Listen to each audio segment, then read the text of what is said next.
Greetings, Overworld, and welcome back to Miles Edgeworth Ace Attorney Investigations. So after last episode of him saying Eureka, I thought it'd be funny to put it in the stream title.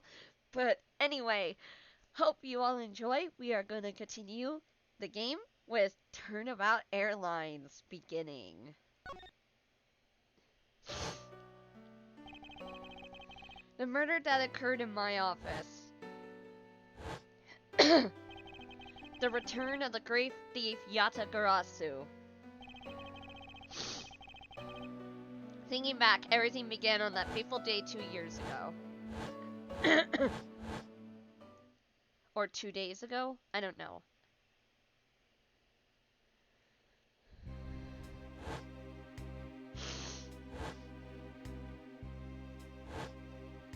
Okay, it was 2 days ago. I just saw it come on my stream. Yes, everything began high up in the air, 9,000 feet in the air, to be precise. Thank you for flying iFly Airlines. We are currently experiencing some slight turbulence. We are asking all passengers to please return to their seats and fasten their seatbelts.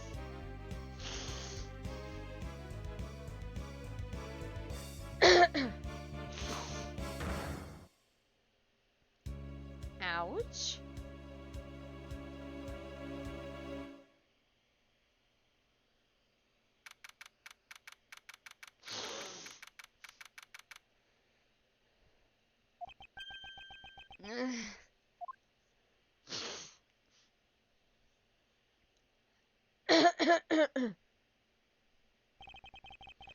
Why do I feel like I just woke up from a horrible nightmare? 6:13, huh? Guess I was out. Guess I was out cold for about 10 minutes. Slight turbulence indeed. Ladies and gentlemen, we are currently experiencing some slight turbulence. For your safety, we ask that you return to your seats and fasten your seatbelts. I suppose turbulence is to be expected on a flight.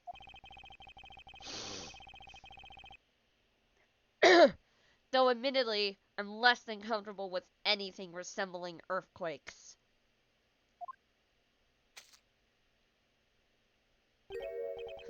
What's this? A travel wallet? But it's not mine. How did someone else's travel wallet end up in my pocket? My head! Why won't this headache go away? I'll take care of this travel wallet later, or hand it off to an attendant.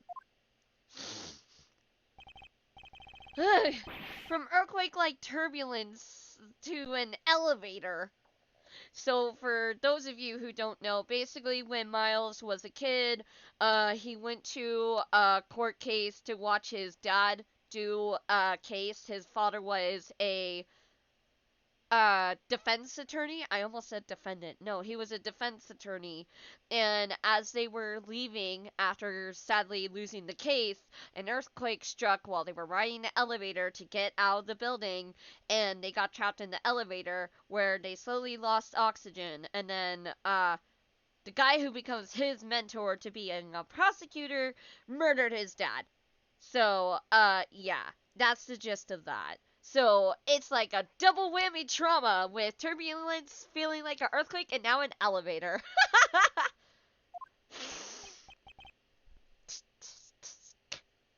What am I doing hesitating like this? Actually, I know full well why I hesitate. It was when I was still but a young child. Oh, is he about to explain it?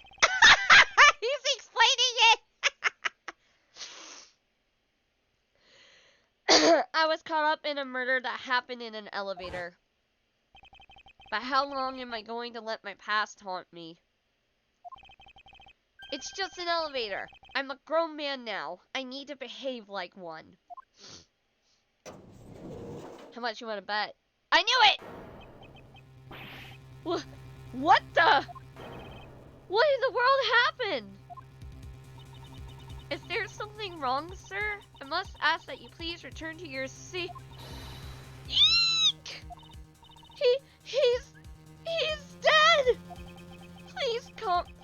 calm down. We mustn't jump to conclusions without all the facts. What's wrong? Did something happen? You murderer! What? No, you have it all wrong. It wasn't me.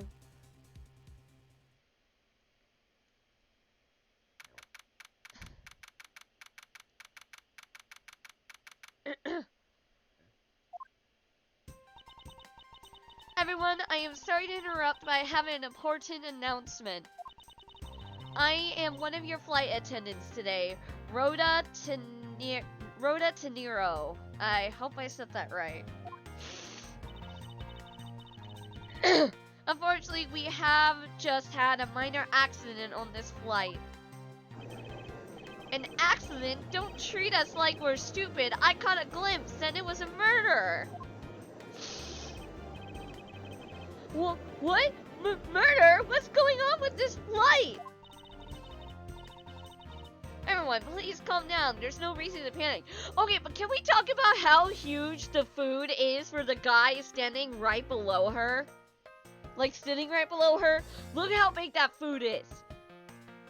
Look how big that food is. He even has a gaming system. What the fuck? This flight will stay on course and make its scheduled landing. We are still currently in the middle of a rough patch of turbulence. So until we are out of this area of turbulence, I ask that you please remain seated. But someone was killed, right? I mean, what about the killer? Let me off! Please, there is no need to feel threatened.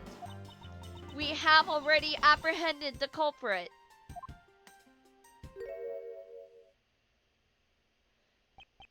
I ask that everyone please remain calm.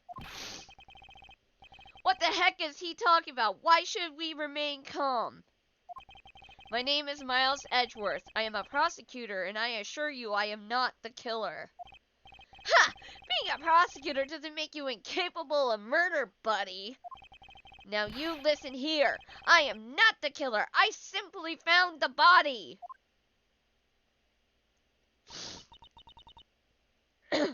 So you say, however. How much you want to bet it was her? The food is mine. Oh my gosh, Cheryl. I am sure that you are the perpetrator of this crime.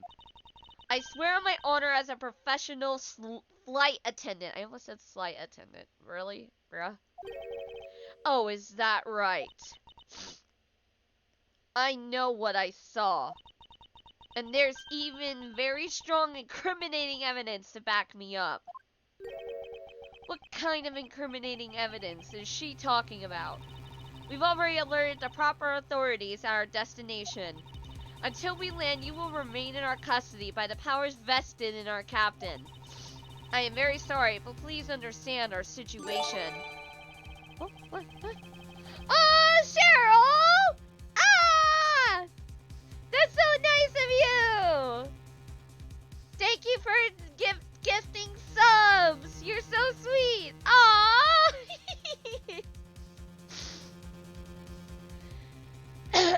Everyone enjoy your gifted subs! Yay! Your situation, I'm more concerned with mine and the direction it's going in. I'm not about to sit idly by while I get accused of murder. Miss Tenero, is it?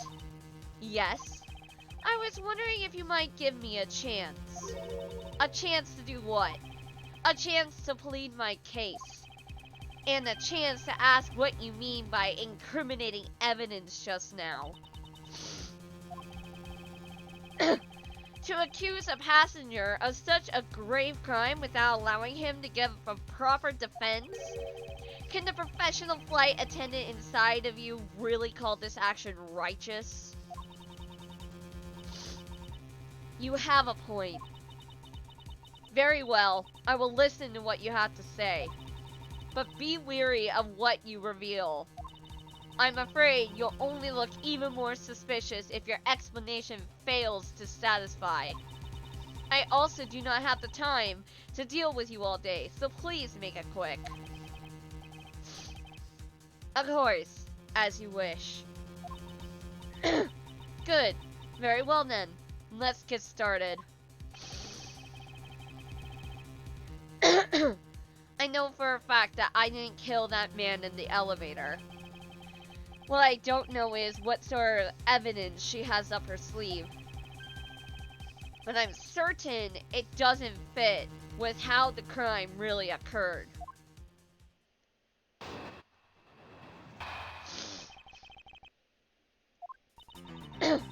I swear to tell the whole truth as a professional flight attendant.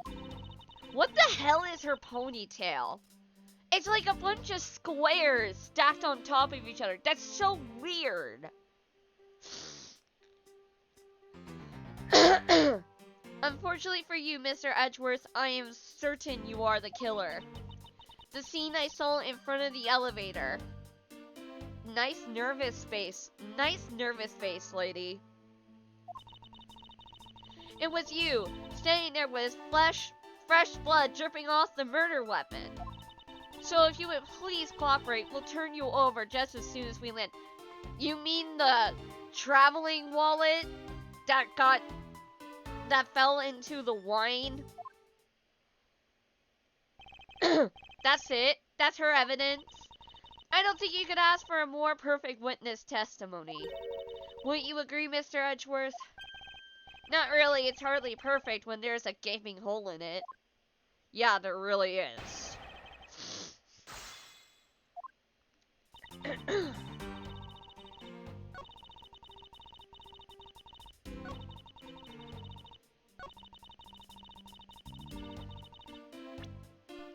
Yeah, fucking objection.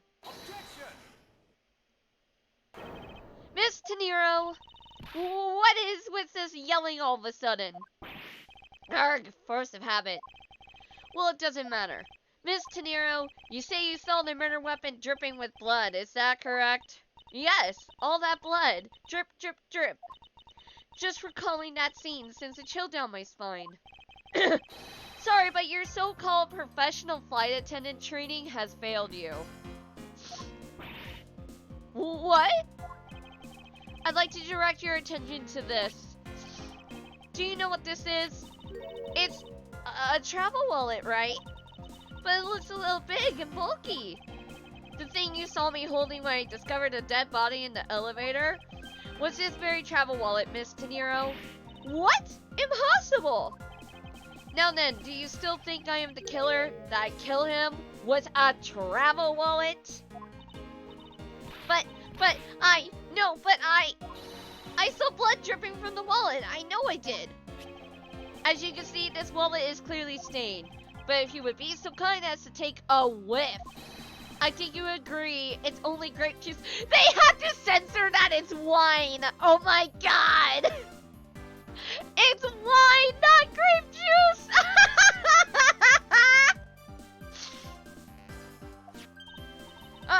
Then, that's right. You mistook grape juice for blood. The murder weapon dripping with blood does not, in fact, exist. No! There, that should clear up that pesky accusation. Hold it! Wait just a sec. That is, I mean, even a wallet could be deadly if it was wrapped around something heavy. I demand that you show me what's inside, please. She's trembling, and the tacked on please at the end. Sounds like I've got her. There's no need to look inside. Even you could tell from its appearance that it's light. No, I can't be sure of anything until I see the contents of the wallet for myself. She's a persistent one. I suppose we have no choice but to see what's inside. Miss Tenero, if you would be so kind as to open the wallet and check its contents for me. Alright, I usually don't pry into passengers' belongings, but we have no choice here.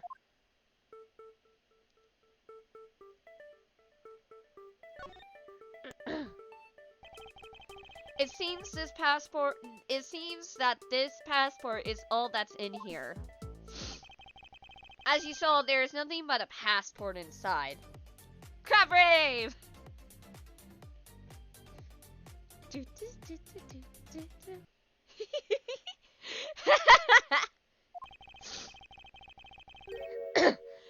This renders your wallet was the murder weapon argument moot. Wouldn't you agree? Hold it!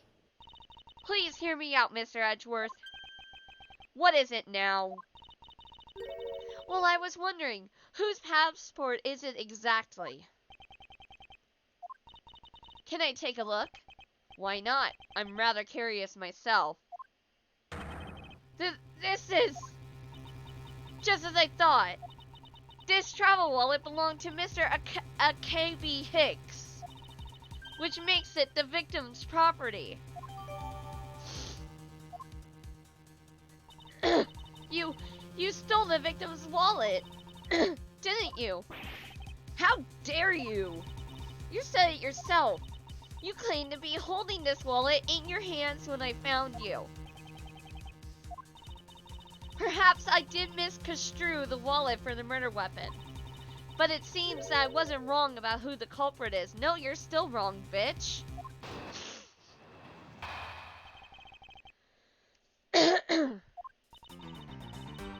As you claimed, the murder weapon is not the travel wallet.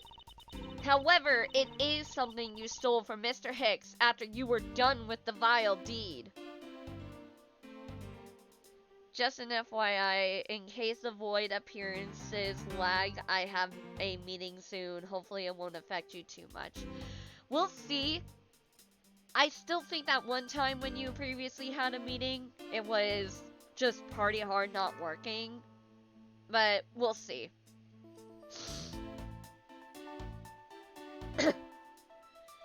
However, it is something used as a vile deed, yes. I find it hard to believe myself that your motive was very simple. You were out to steal Mr. Hicks' money, weren't you? What money? So even though I didn't have the murder weapon on me, you still suspect me, I see. You stood up at the crime scene with the victim's wallet in your hands. How can I turn a blind eye and not suspect you of foul play? Nice eye twitch, lady. You're clearly the fucking murderer.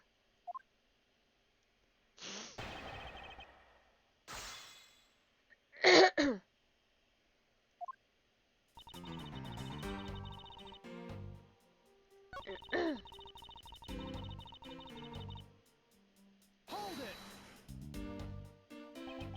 You think I stole it? Yes, I'm very sorry to say, and I wouldn't usually be so rude, but it must be said. I never thought I'd see the day, but here I am, calling a passenger a thief. Maybe I should put on a serious face and say it more directly. I believe you removed the wallet from the victim's personage. It really doesn't matter how you phrase it. What I'd like to know is why you think I stole Mr. Hicks' wallet.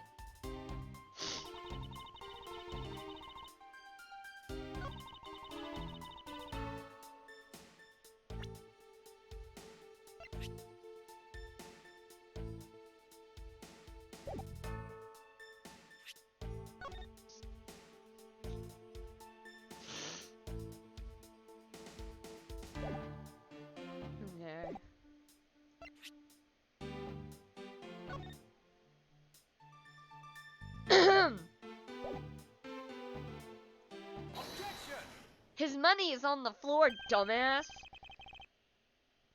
I wonder if I might get a word in, Miss Tenero. What is it now? Miss Tenero, I wonder if you noticed the contradiction within your own testimony. What are you talking about? It's simply impossible that the motive for this murder was monetary theft. One glance at the crime scene should have told you that.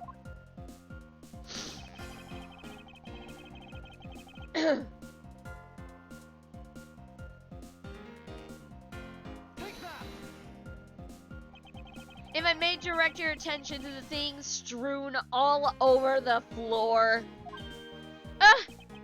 That's right. The floor is covered in bills and coinage.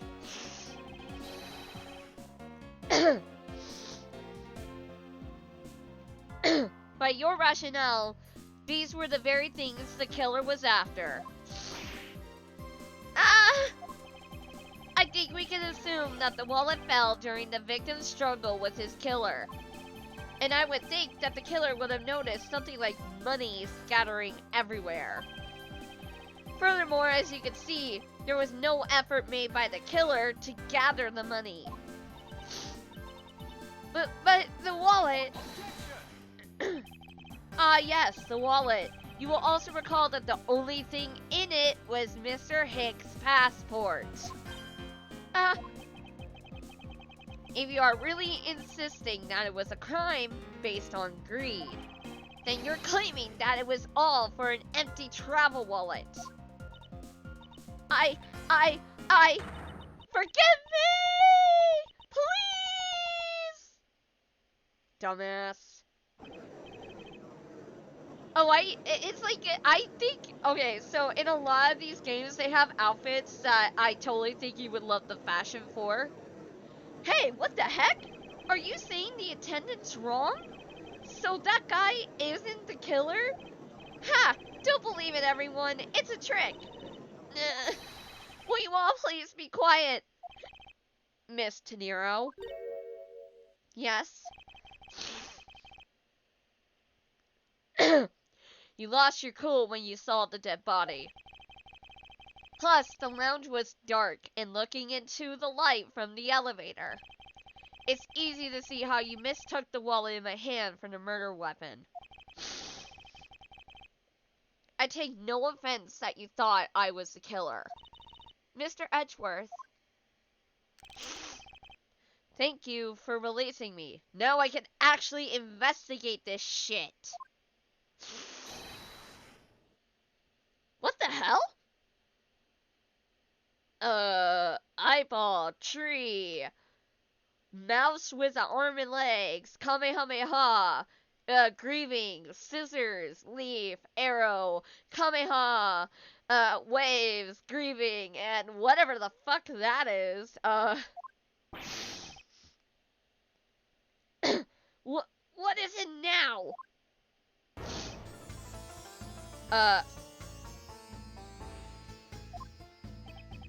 Miss Tenero, if you could please translate, I'd be much obliged.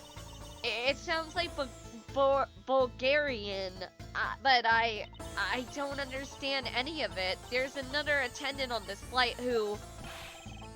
I said that he is giving the runabout. I don't require an interpreter. I speak English just well. See? You, the attendant.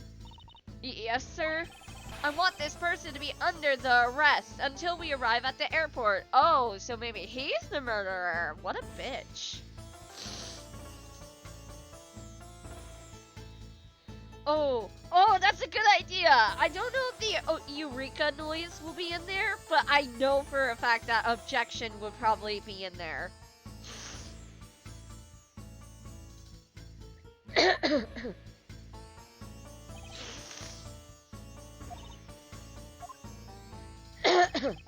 I'm sorry, sir, but what exactly are you hoping for? What is it you want? I have finished talking to the likes of you. Please, I would like to hear why you would like me to be held under arrest until we land. You, how dare you try to waste my time? You were the one who stuck your nose into my affairs. I want to spend even at least one more second with my precious art. I have no time for other things. I know what you are. I see through you. Insolvent. Yes, I am pretty sure that's how you say it in English. Well, I'd hope that I don't dissolve in water, but I don't think that's what you meant. I'm sorry, but I don't think I caught your name. I am Zinc Leblanc II.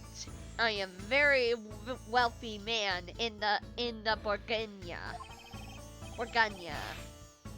But I am not an ordinary rich man. I am an art dealer, a rich seller of beauty.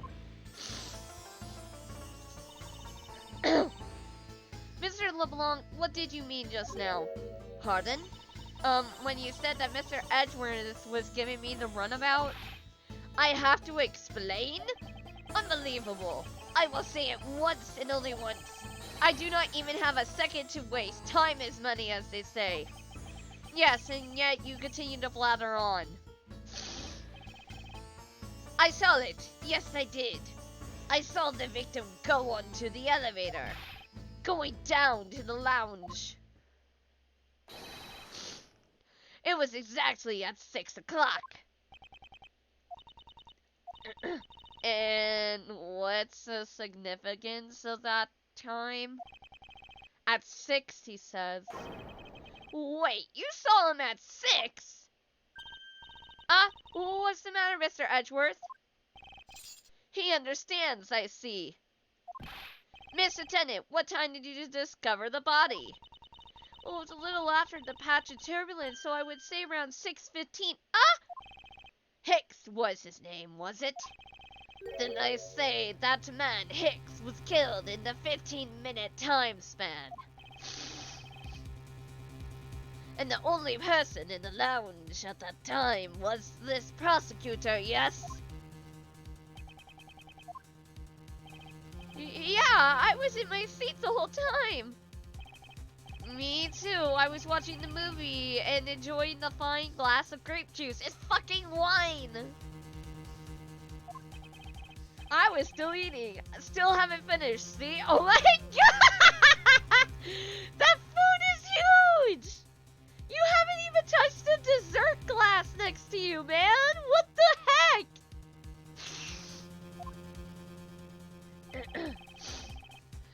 The other passengers have an alibi. The other passengers have an alibi, so you have no problem with them, I suppose.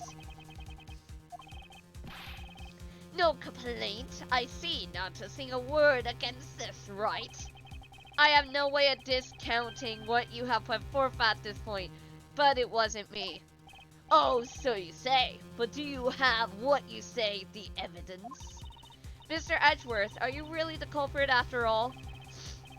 Mr. LeBlanc, I suppose you are quite certain in what you saw, enough to give testimony? Of course, I was looking at that man the whole time. He was playing with that annoying little, small machine the whole time. Machine? Yes, that's what you people call it in English, yes? It was making me crazy with a click, click, click, click. From that description, it sounds like some sort of small computer. I believe what Mr. LeBlanc is talking about is a cell phone. I have to say that I did see him playing with it quite a bit myself. A simple cell phone, a laptop or organizer I could see, but that's kind of low budget.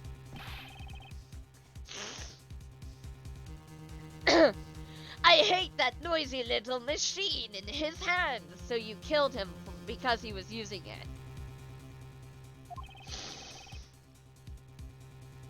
it. Not a fragment of beauty. All it produces is ugly sounds. Anyway, I know what I saw. Miss Tenero, yes? I was wondering if I might be granted permission to examine the crime scene. What? You want to examine the crime scene? He's a prosecutor. That's what he does. If you would grant me a little measure of time, I'm sure I could produce the real culprit, which is him. I don't like the sound of that. Fox in the duck pen. Yes, I think that's how you say it in English. It's Fox guarding the hen house, and I believe my innocence was proven earlier. And if I'm given the chance, I could clear up all the remaining doubts. Miss Tenero, if you wait until we arrive, there is a good chance that some evidence will have been destroyed by then. I understand. Let me see what the captain has to say. Ha! This should not be approved! Please, Mr. Leblanc. In an emergency, all decisions are made by the captain alone. Now please, wait here while I go ask the captain what to do. I'll be right back. You are not planning to erase evidence when you're doing investigation, yes? Of course not. Heh, we will see. Mr. Edgeworth, you have the captain's permission to investigate the crime scene. What? Unbelievable! I am in your debt, Miss Tenero. However, there is one condition. I am to supervise you. Can you agree to that? Of course, I see no problem with that stipulation. It's only natural, as I am still a suspect in this case.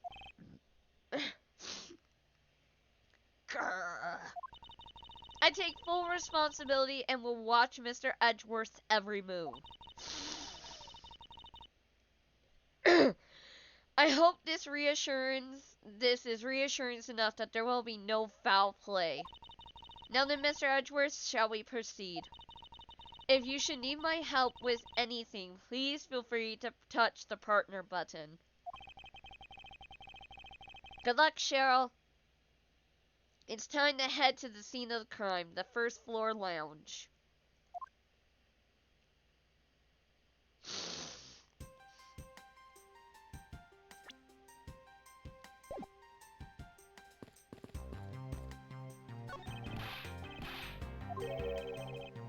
Precious as human time is how you say it, I believe.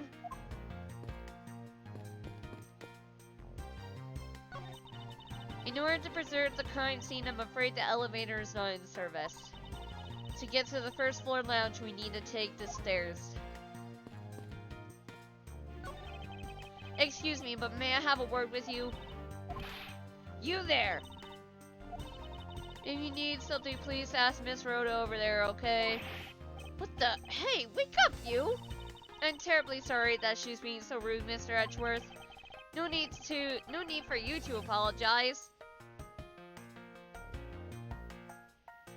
I just find it hard to believe she's asleep on the job.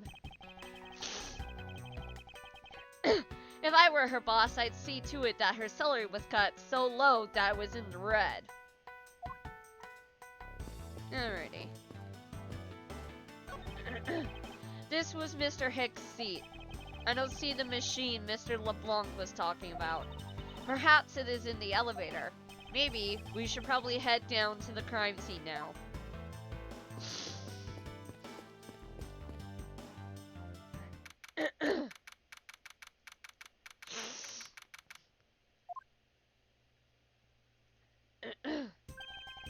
I want to thank you for your help back there, Miss Tenero. It was nothing. You should thank the captain for granting you permission. And just so everything is clear, it's perfectly clear, I still don't trust you to that extent. I don't want you to think your standing with me has changed. I see. I will bear that in mind.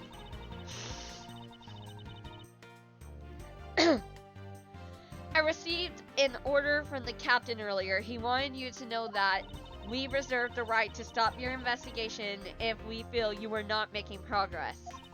And when we do, he asks that you please return to your seat at that time. So my time runs out at his and his crew's discretion, does it? I have to find a way to discredit Mr. LeBlanc's testimony before time's up. I understand. By the way, is there any place you could think of where the killer might hide on board? I don't think so. After every first-class passenger was accounted for at his or her seat, we made a thorough search of the plane. As for business and economy class, no one can move between the two classes, and first class without a staff keycard. And we found no record of a keycard being used at all. Which means that I have a first class killer on my hands. At least I know that much for sure. And one other thing. No one else has been allowed near this crime scene since the murder was discovered either.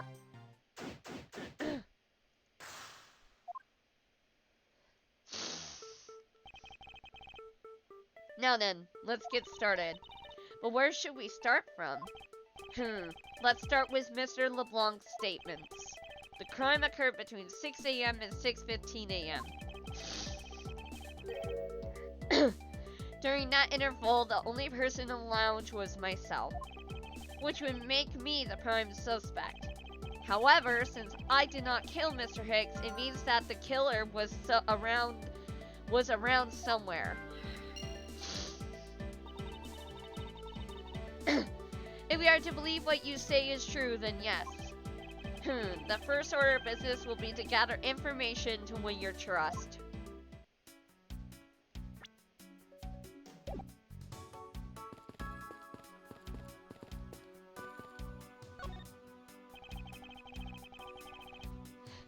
There's some spilled grape juice in front of the elevator. I assume it was spilled during the turbulence. Oh, we must clean that up or someone might get hurt. Aha! What is it, Mr. Edgeworth? I found some very important evidence. What is the important piece of evidence in this scene? Oh, footprints! Take that! What is it?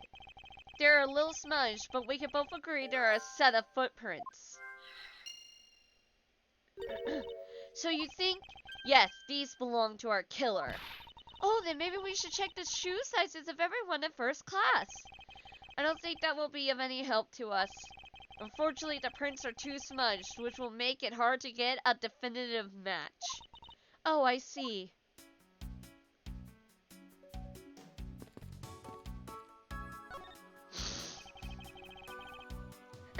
What floors does this elevator service? Only the first and the second, although it can go down to the cargo hold. However, that requires a flight crew keycard. So the only floors accessible to passengers are the first and the second, huh? I won't rest until I've inspected every suspicious looking nook and cranny. Yeah, how about this fucking statue? What is this sinister looking figure on the floor? Oh, that's a piggy bank of our company mascot, Mr. iFly. It's just one of the many pieces of merchandise we sell at our in-flight shop. The banks are a limited. This bank is a limited edition and is so popular that we're down to our last one. You have an in-flight shop? Yes, it's just beyond the lounge to the right. The shutter to where the store is closed at the moment. But it was open the whole flight up until Mr. Hicks' body was discovered. There is blood on here. Could this have been the murder weapon?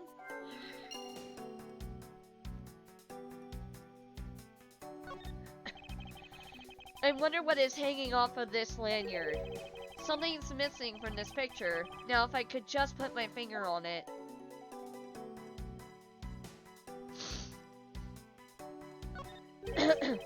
There's something sticking out of his pocket. Hope he won't mind if I take a look at what's inside. It's a picture. It looks like it was taken inside of a building somewhere.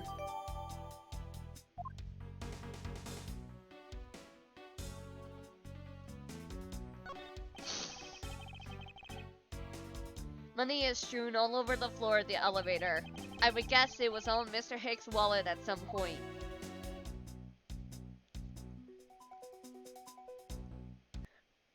Oh, there we go. I doubt anyone is expecting to find a dead body in the elevator on this flight. So Mr. Hicks, he's really dead? Yes. She's trembling, although I can't fault her for that when there's a corpse right there. Mr. Hicks, if you're really dead, then please answer yes. I see, she's over the trembling now, although a new symptom seems to have appeared. Anyway, I should focus on the victim's body. Let's see. There's blood on the back of Mr. Hicks' head. Could this be the cause of death? He appears to have been struck very hard. Even his glasses are broken.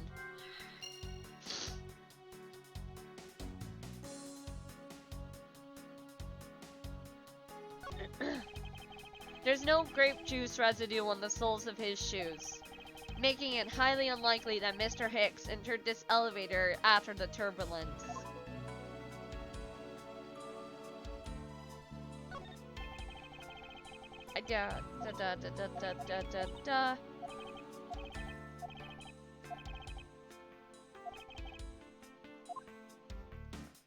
Okay.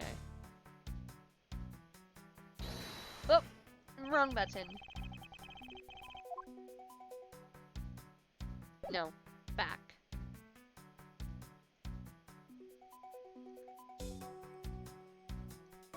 Organizer.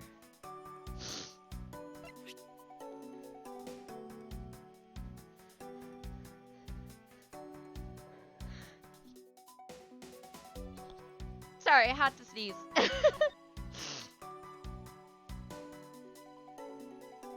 His phone. His phone is missing.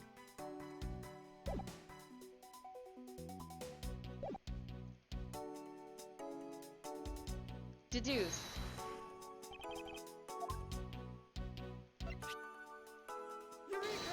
Eureka! Mr. Hicks' machine is nowhere to be found. His machine? Ahem, his cell phone, Miss De Niro.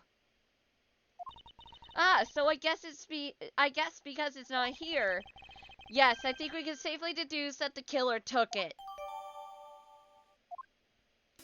Woo! Alright, back.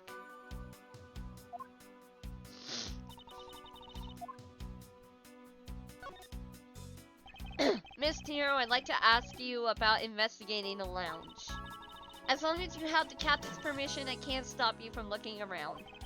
If you could pass a message along, tell him I'm grateful for his spirit of cooperation. I will, however, please realize that you are still under suspicion. To be honest, I still have my doubts about you. Of course, I take no offense. Do you really understand what I'm saying? Yes, verily. Do you pinky swear you do? On your honor as a professional prosecutor? I pinky swear I do on my honor as a professional prosecutor. Well, I guess that settles that.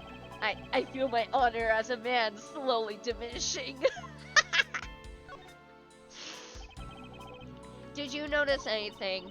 I was wondering whose footprints those are next to the elevator. I'd say the killer's, wouldn't you say? Even if they aren't, I'm sure they are a vital clue to solving this case. Oh, maybe there are other clues waiting to be found in other places. Come on now, Mr. Edgeworth, let's go find them together. A word of advice, nobody likes a credit thief, so stop stealing my lines. About the victim. I was wondering if you noticed anything, Miss De Niro. Yes, I can't help but notice the sad atmosphere in here. Yes, it is rather tragic crime. I'll say, robbing the poor man after bludgeoning him to death, talk about rubbing in the salt. I can't forgive someone who would do this to a passenger of mine. I swear as a professional flight attendant that I will capture the culprit with my own hands. And I promise as a prosecutor to solve this case with logic and deduction.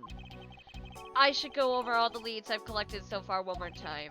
The key to solving this lies at the intersection of my logic and evidence. Okay, let's see. In-flight shop is just beyond these shutters, but we don't have permission to open them, so I'm afraid I must leave them closed. There must still be clues to be found around here.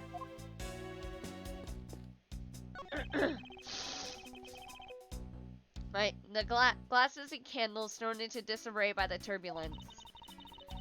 It's been a while since I've seen this big of a mess. It's terribly embarrassing, but I thought it was an earthquake for a second. And I frantically started searching for gas valves to shut off. I guess the shaking of the plane was bad enough to be mistaken for a real earthquake. Not that I would know, since I was unconscious for most of it.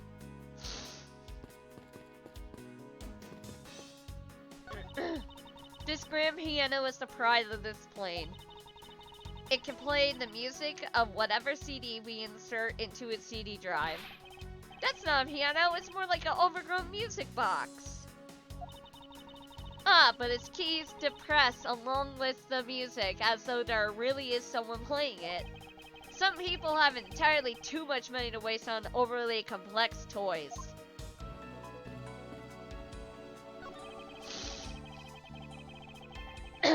These counter windows offer a glimpse of the sky, but these clouds, they tell me nothing. Mr. Edgeworth, you look like you're talking to the clouds. Is that so? Then tell me, what do you suppose is said to them? I don't know, but it looked like a rather one-sided conversation. The clouds, they tell me nothing.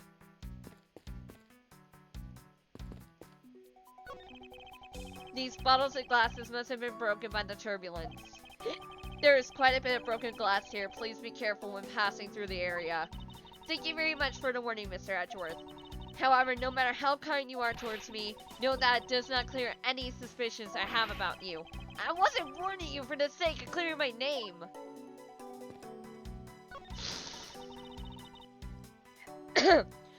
This door leads to the flight attendant's room, but please understand that it's off limits to unauthorized personnel. The room is giving off the scent of women's perfume. One would think that perfume would smell great to me, however to me it simply smells. Not that I have any interest in what lies behind this door. Perhaps we should return to the investigation, Mr. Edgeworth. Mr. Edgeworth! Sorry I spaced out for a second there. Alright, so let's see. Okay. Let's see. Murder weapon.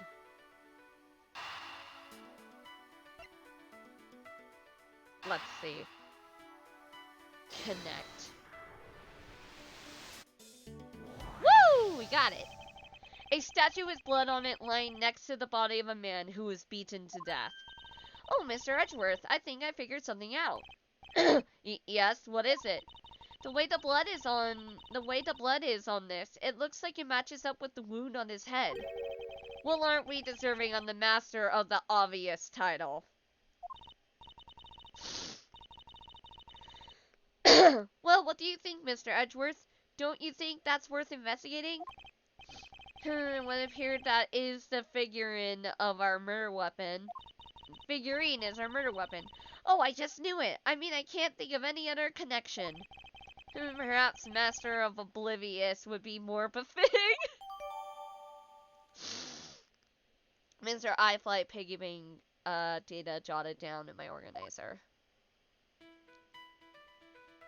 Alright, let's see.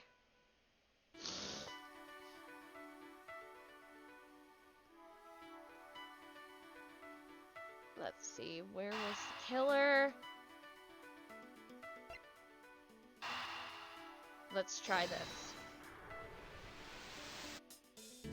Ah, no. The pieces don't fit together quite right.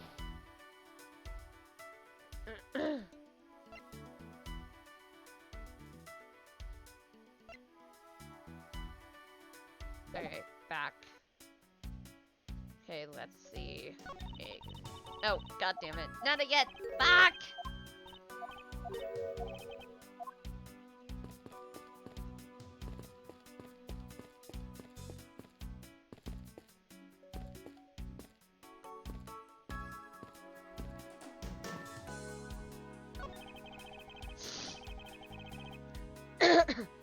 This toppled over chair, yet another victim of the turbulence. Ah, no! Look at all the grape juice staining the back! It may not look like it, but this chair was extremely valuable. It was? Yes, it was used when the Rocker Pals came to tour this plane. The Rocker Pals leaders sat in this very chair. I'm sorry, but what are these Rocker Pals? I can't believe you never heard of them. They're all the rage. The Rocker Pals are an extremely popular international band. They added the pals part as they became more popular, especially among teens. Ah, that explains it. I'm not really one for the music of today. Maybe I should ask Detective Gumshoe about them later. On second thought, I can already see how confusing the conversation would get. Let's see.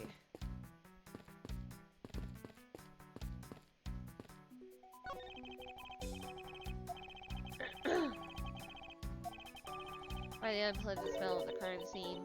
The scent in the air, it's the same smell as the smell of my towels after they come out of my home dryer. I would have never expected something like that by looking at you. I suppose everyone has something unpleasant about them. Okay, let me see.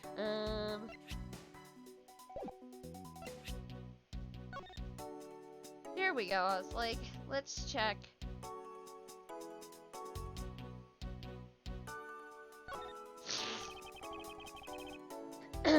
There is some blood on one of the corners. Could this piggy bank be the murder weapon?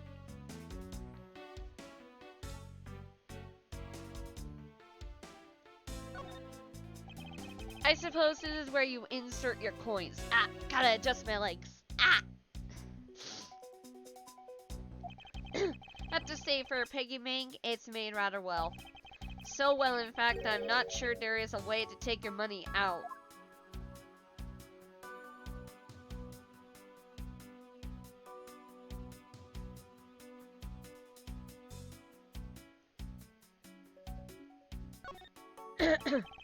Says iFly Airlines. You know, I've seen it occur a lot recently, but it's been bothering me greatly. But why does nobody know how to properly capitalize and space nouns anymore? Alright, so that's done. Let's see.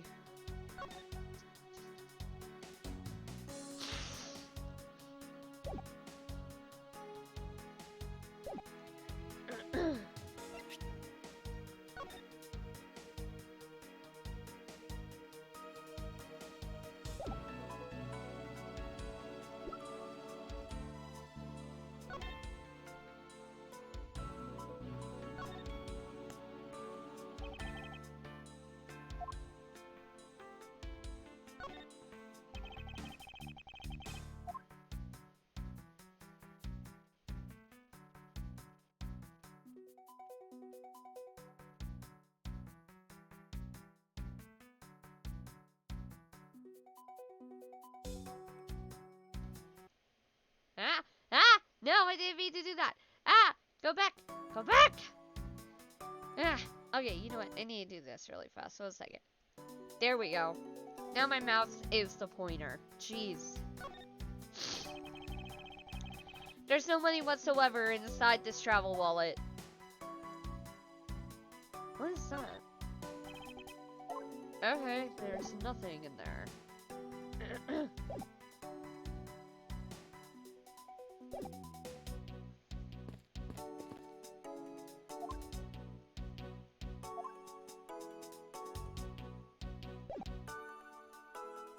Okay, what am I missing here?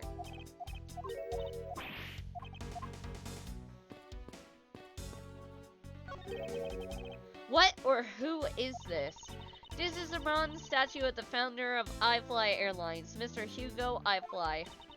The one on the left is of when he was in his 40s, and the other is him in his 80s. Did the man actually age in the span of 4 decades? Maybe I need to squint more.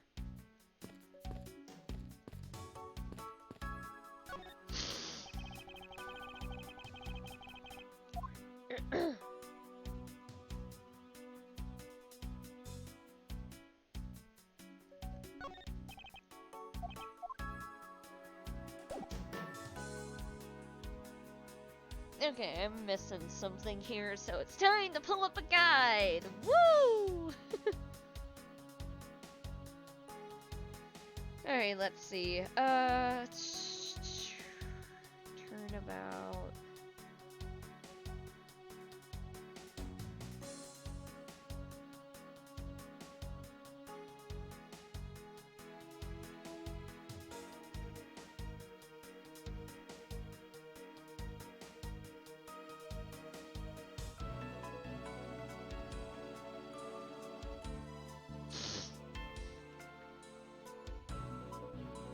Okay, that's what it's called.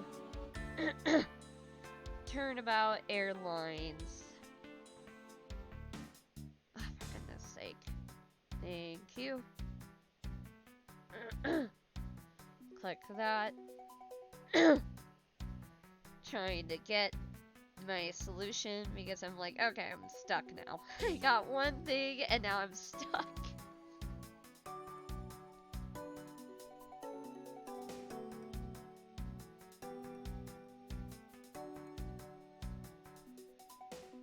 There we go.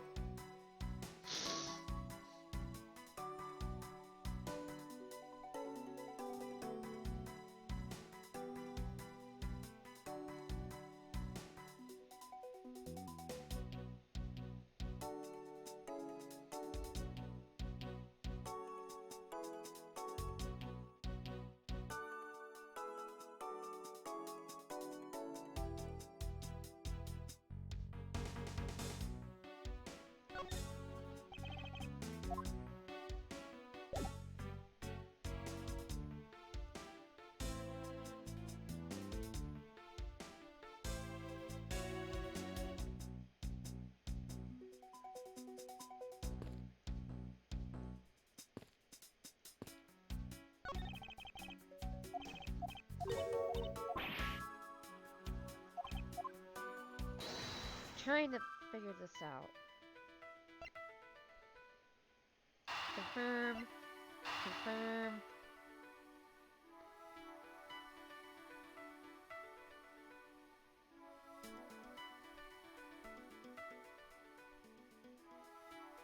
Hold on. No, back. Where was the killer? Elevator. Connect.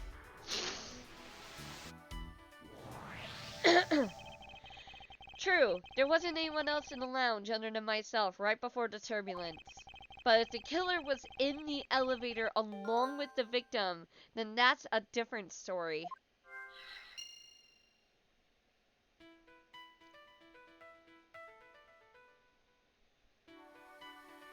Force trauma and murder weapon. Yeah, I already combined those. In the elevator, spill grape juice. Connect. I have it! I'm sorry, but I don't understand, Mr. Edgeworth. I can prove that someone other than myself was here around the time of the murder. What? Really? Yes, it's rather simple, actually. The proof is in the pudding, or rather, the grape juice in this case. These footsteps here confess to me this very fact. That someone exited the elevator alive.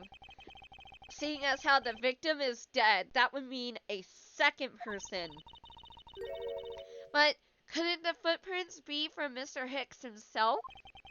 Ah, but if you take a look at our victim's shoes, you can see the soles are spotless. Which means Mr. Hicks wasn't alone in the elevator. In fact, it's quite the opposite. There was actually one other person inside the elevator. Yes, sir. Woo!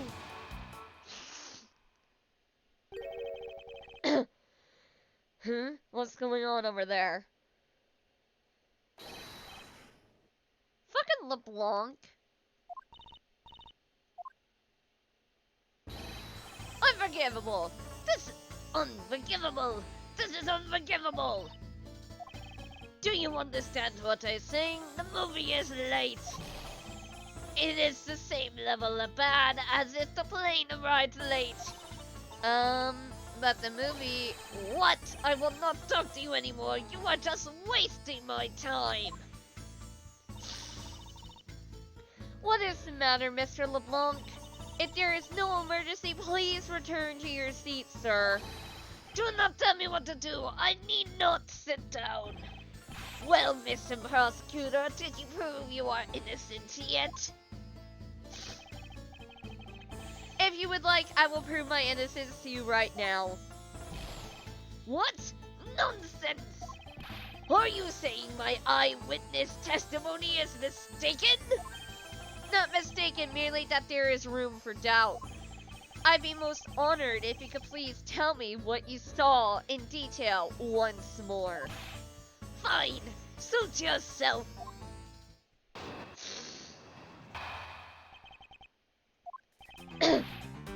I am certain I saw Mr. Hicks enter that elevator. It was when the needles on my pocket watch pointed to 6 and the 12. The body was discovered 15 minutes after that in the lounge, yes? Then you, the only person in the lounge at the time, must be the criminal. Mr. Blanc's conclusions seem to make logical sense. After all, the only person in the lounge at the supposed time of the murder was me. So, my eyewitness testimony. If you think you can destroy it, then come, let me see. Hurry, do I look like a man who is having the time to wait for you? Why is he so irritated? I'm the one accused of murder here. Anyway, I must find a way to discredit Mr. Leblanc's account somehow, and fast.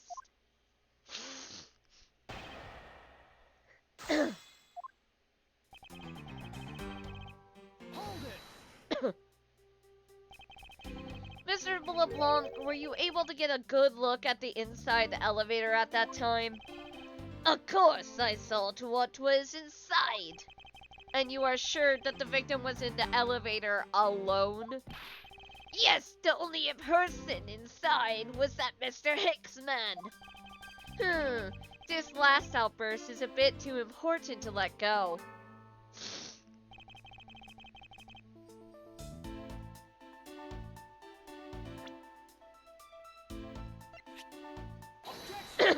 Objection!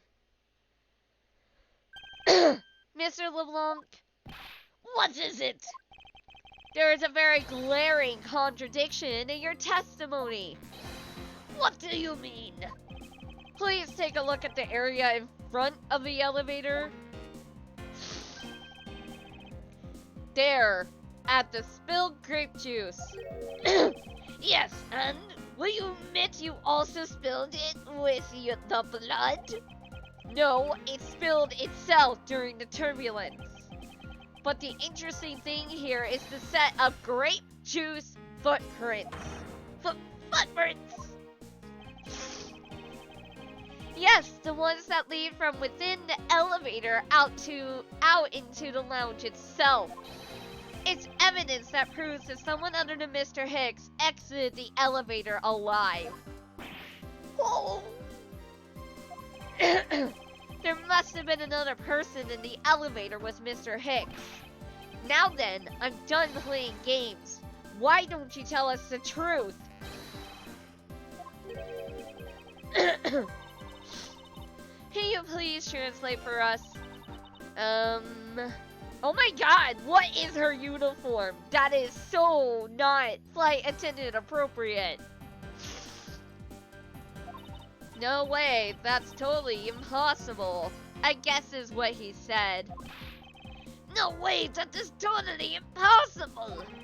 I know there was no other person in there. I saw with my own eyes. If you want to know what I think, Mr. Edgeworth, I don't think Mr. Leblanc is lying to us.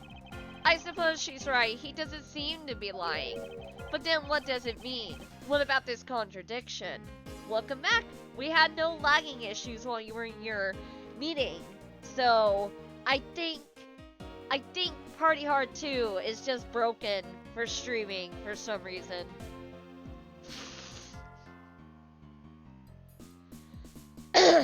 Well, then what does it mean? What about this contradiction? Mr. LeBlanc, please just once more will you recall the details of what you witnessed for me?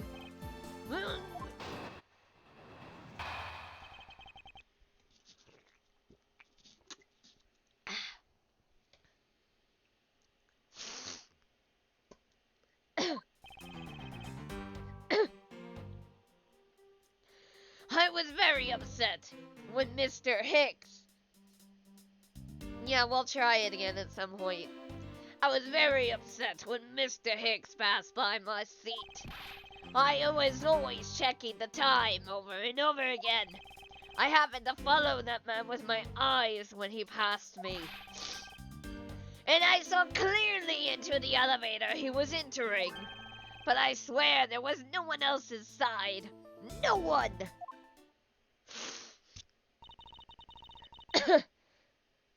My voice is gonna be wrecked after this stream.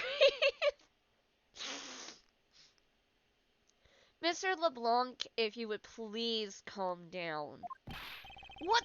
Do you two have an issue with my eyewitness testimony? Ah, no, not at all. Please forget I said anything. Her ponytail is still really fucking weird. Yet again, he doesn't appear to be lying. But I can't let this testimony stand as truth.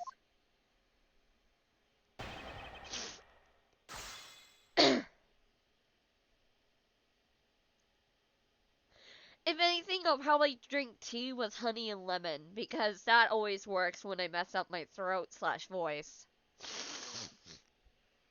So no worries, I shall do so. Anyway.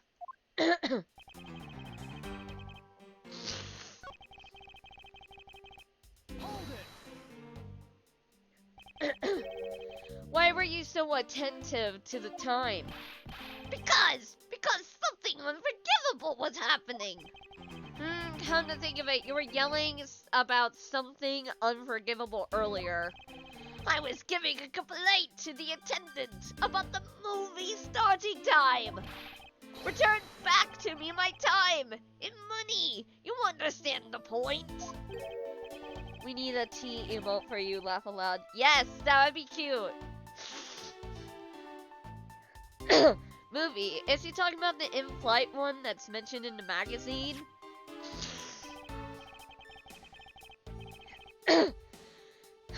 A summary of the plot and the start time. Interesting.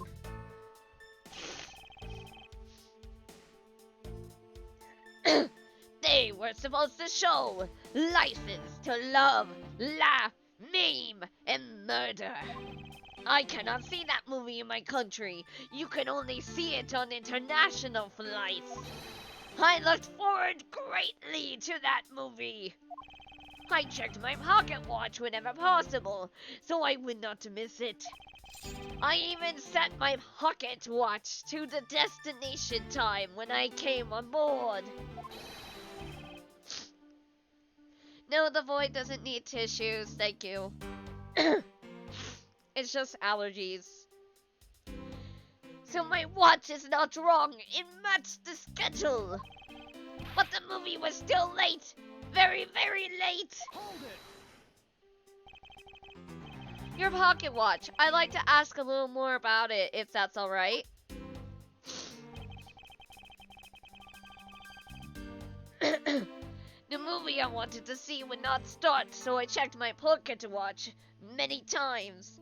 Oh, thank you, Metatoni.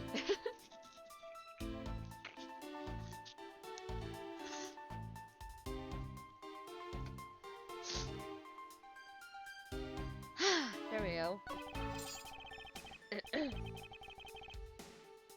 My watch is set to the destination's time. I always set it when I board the plane. 3, 2, 1, objection! Tisk, tisk, tisk.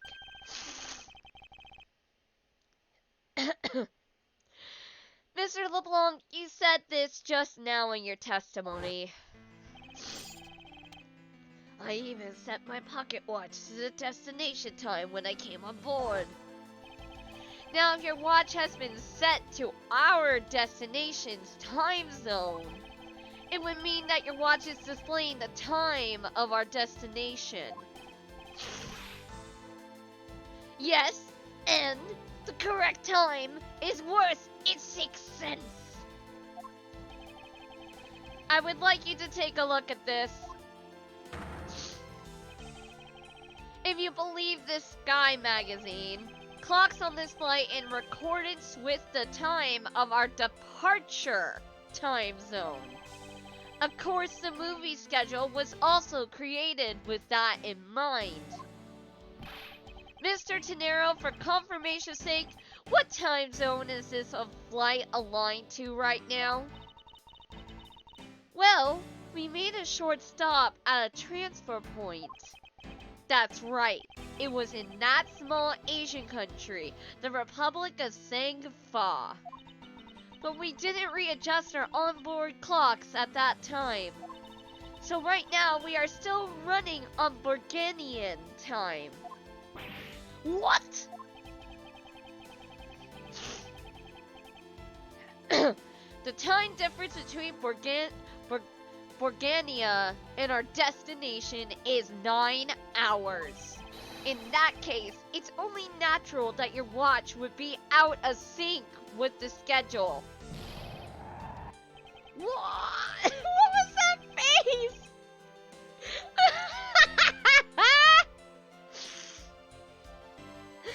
Further, with your analog watch set to our destination's time, it would appear to be running 3 hours fast when compared to the flight's onboard clocks. It also changes everything about your testimony! Heck yes! And you can bet 1,000,000 cents on that. In light of this information, it means you saw Mr. Hicks 3 hours prior at 3 a.m.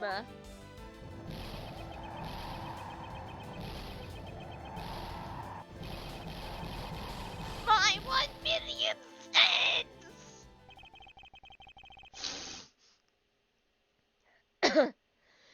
This should clear up all the remaining accusations. So this basically widens the time frame from the time of death, right? Yes, because Mr. Leblanc saw the victim enter the elevator at 3 a.m. It means that the time of death could be anywhere from 3 to 6:15 a.m. The question now is, where was Mr. Hicks during that span of time, and what was he doing? Oh yeah, the suspects breaking down, or the person getting a testimony wrong breaking down, is the hilarious thing about these games. I freaking love it.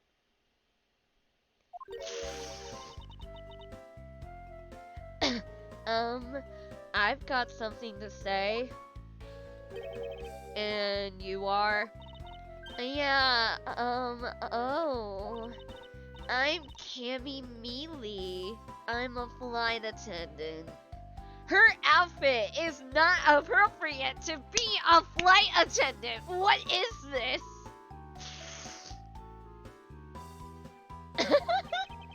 And what is it you wish to say? Well, I think your story is a little different from how I remember it. What do you mean, Cammy? I saw Mr. Hicks sitting in his seat at 5 a.m., you know. What? How can you be so sure of the time? Oh, that's right! He pushed his call button while we were parked at the transfer point.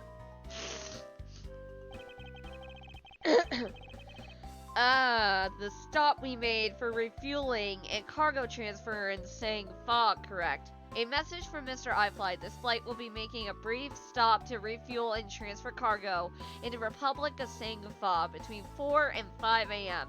We ask that all passengers remain on board at that time. Thank you for your cooperation. Yeah, yes, it was from 4 to 5 a.m. according to our clocks.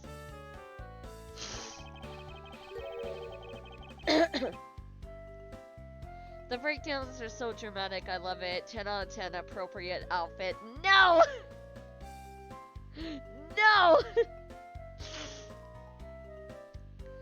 And during that time, did any of the passengers leave, or did any new ones board this flight?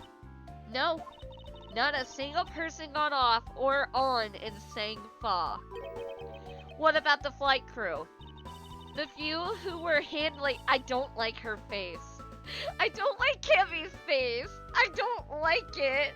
I don't like it.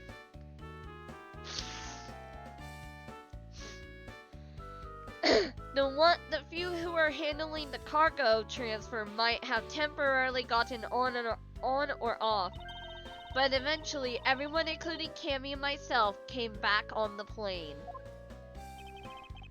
So basically, I can assume that no one left or got on since our initial takeoff.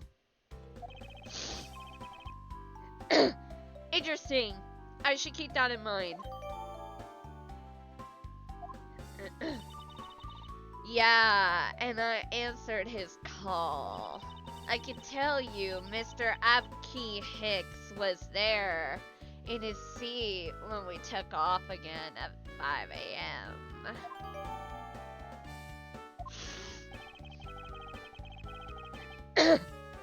Alright, then that puts the time of the murder between 5 and 6:15 a.m.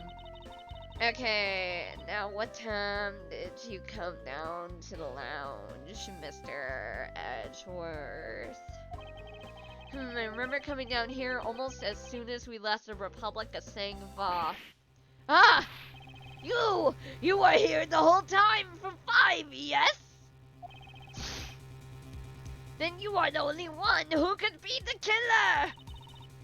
Mr. Edgeworth, were you really here in this lounge the entire time from 5 a.m. onwards? Unfortunately, yes. But then, how do we explain the footprints? Is that not obvious? This man waited for Mr. Hicks here in the lounge, waited to kill him, and then he put the corpse in the elevator. That is when the turbulence happened. My eyewitness testimony may have been mistaken. But what time I saw Mr. Hicks enter the elevator on the second floor does not matter. Because the entire incident concluded here in this lounge. Everything happened in this lounge. Is that what you really believe, Mr. Leblanc? What? Do you have another idea? I simply feel that there is something out of place in the scenario you presented.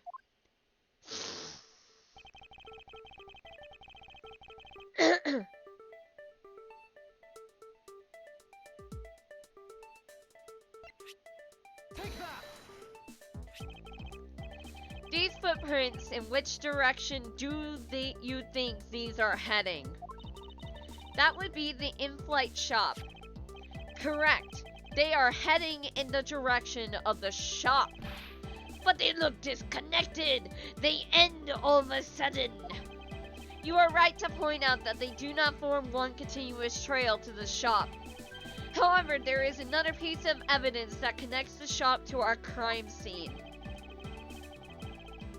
Obviously, the piggy bank.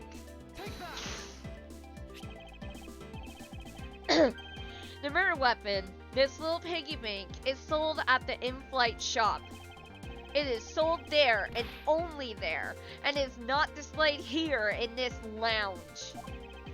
Now, how then did it find its way here? Did you find that a tiny bit suspicious?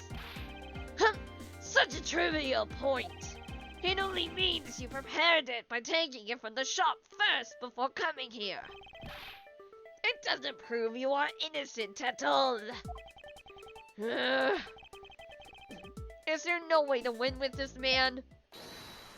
Hold it! If I may. What is it? You see... Well, it's just as Mr. Edgeworth says. Oh? And why do you know this so well? Well, it's just that the piggy bank was there in the shop. I saw it with my own eyes. And when was this? It was maybe around 5:40 a.m.? Isn't that just before we hit the patch of turbulence? That's right. You were in the shop just before the turbulence? Yes I was. Come to think of it. Miss Tenero, when I found the body, I believe you came out that door. Yes, I did. And what is beyond that door? That's the flight attendant's room. Then you were on the first floor? Yes. I had to do something at the shop and in the flight attendant's room. So I went to the shop first and then to the flight attendant's room. Are you saying you passed by me at some point? Yes, you seemed really into the issue of Sky magazine you were reading at the time. I don't suppose you noticed me walking by. I vaguely recall someone walking by, but I didn't take notice of who it was. Anyway, the piggy bank was definitely there at the shop when I went there. Why did you go to the shop in the first place? I went there for a work-related matter. Work, you say?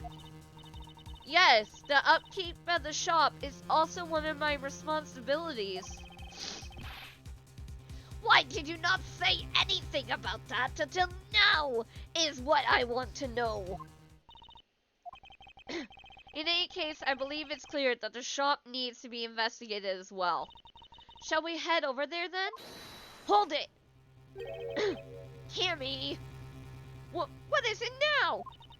Aren't you forgetting something, Miss Rhoda? Don't you need the captain's permission to check the shop? No, I haven't forgotten. But I have already asked him for permission to search the entire plane. So I think we're alright. Huh? That's weird. What is? Well, I just talked to the captain, see? And he said that he didn't give you permission to do anything like that at all. What is the meaning of this, Miss Tenero? It means she's lying. Go on, admit that you are. You said you had permission to search all over, but you don't. And yet, here you are. So, say, when are you gonna do Jackbox games again? I don't know, I have to figure out a time of day for that. If I figure out a day, I'll definitely make an announcement about it, though. You could bet on it. You, flight attendant, what are you trying to do? Hold the sheep over us? The captain's calling for you, Miss Rhoda. Oh, but don't worry. I already got permission to search the shop from the captain. See, unlike you, I do things the right way. Miss Tenero, why would you do such a thing? Please excuse me.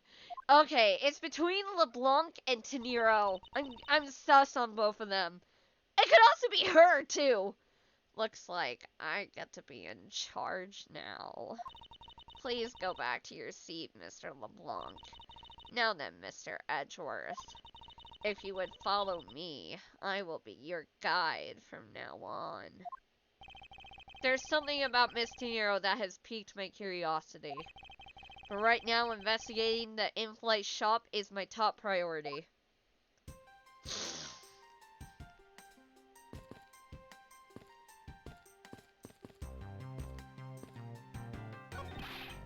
Miss Melee, about investigating the in-flight shop. You're of no use to me asleep. Wake up. Huh? What's up? I need you to come with me so I can search the shop. Go on ahead without me. I'll catch up with you later. How has this woman not been fired yet? Oh, I'm really mad. You had better hurry and bring me some evidence. If you could wait just a little while longer while we look into the shop. Don't number the birds before they are born. Don't number the what? I have no idea what he's trying to say. Don't count your chickens before they hatch, perhaps? All I ask of you is your patience and cooperation.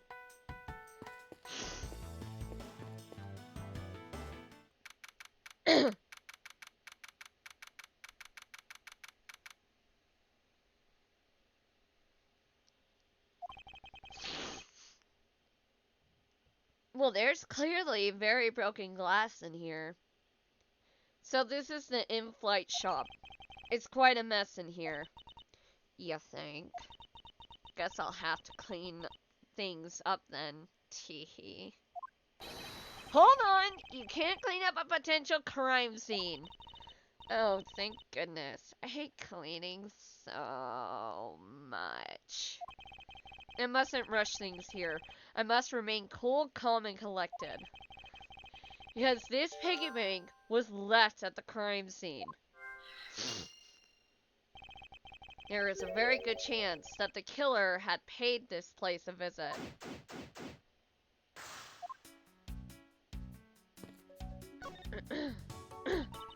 I don't know much about this shop, but you can still ask me about whatever. So what do you think about what has happened regarding this case? Oh, I don't know. I guess I think you're the killer, though, Mr. Edgeworth.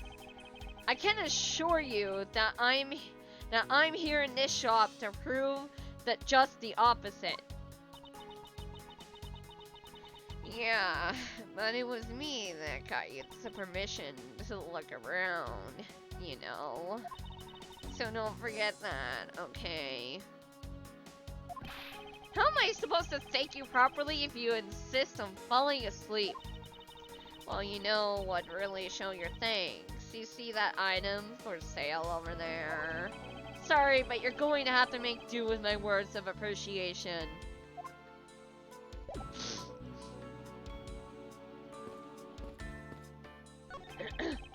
Beautiful flowers and a beautiful arrangement. I feel cleansed just by looking at them. Mr. Edgeworth, you're getting pollen all over. Oh, excuse me. Inside this display case is a row of lifesavers and life vests for sale. We sell a lot of those when there's some kind of accident or something. But some people buy them even when there's nothing going on. How about it, Mr. Edgeworth? Care to buy one? I sense that this shop is one shopper away from being sued. What are these? Oh, those are our company's completely original line of suitcases. They are practically flying out the door. That's how popular they are. You should buy one and see how you like it. You won't regret it. Perhaps that's how things work on this flight. But in the real world, you try, then buy. No way. But either way, it doesn't really matter. True, either way, why would anyone buy a suitcase after they boarded the plane? Anyway, see that?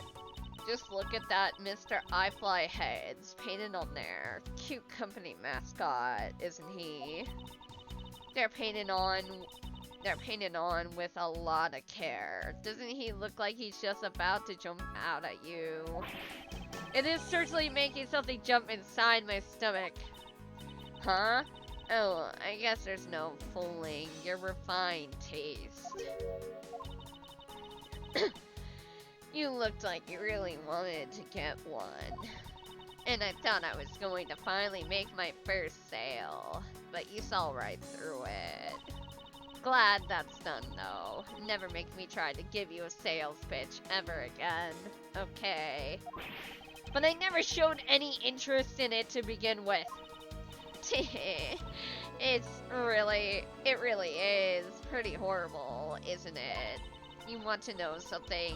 This suitcase was designed by Miss Rhoda. Miss Tenero designed this? Yeah, it was a company-wide contest. Well, it does have a very sharp design sense. Sharp? Like stinky sharp cheddar, maybe? I really have no idea why the bigwigs decided to go with it. It's so bleh. Miss Tenero designed this, did she? It's definitely not what I would have expected. Ah! you okay? I'm fine. Please watch yourself, Miss Mealy. Letting a suitcase freely roll around has got to be a safety violation. Here, I'll put it back.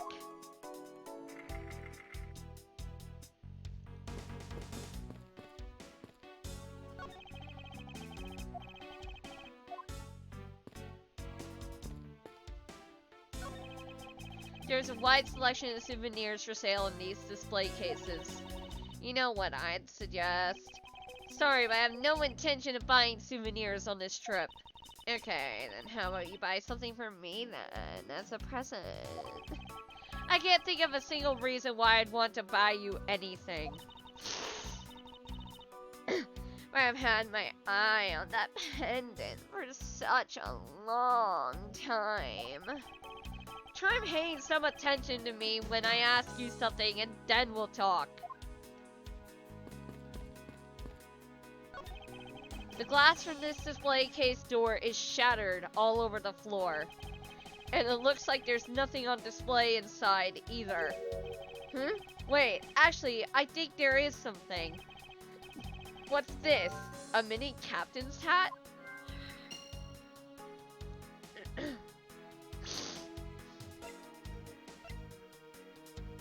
This is a huge plane. Yeah, no, agreed. This is a massive freaking plane. Name brand merchandise for sale in this display case. And they are lined up in just such a manner as to scream "buy me" to any passerby.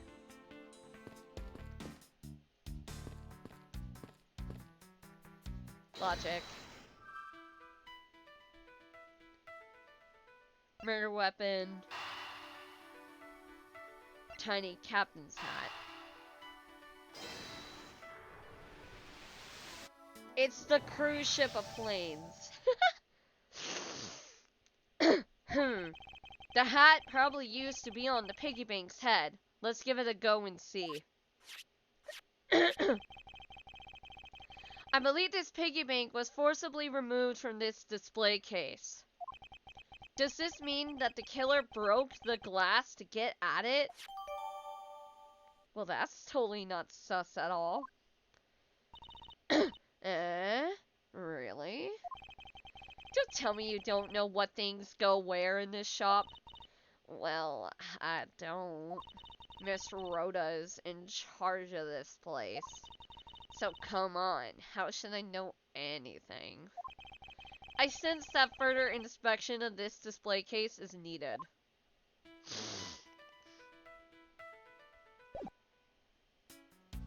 Alright, back to the display case. Examine. I won't rest until I've inspected every suspicious looking nook and cranny.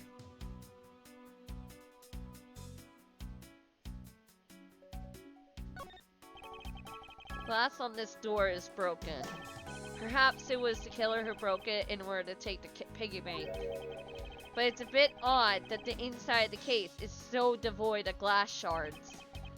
Plus, the glass broke rather cleanly. What is it? I touched the glass and it cut my finger.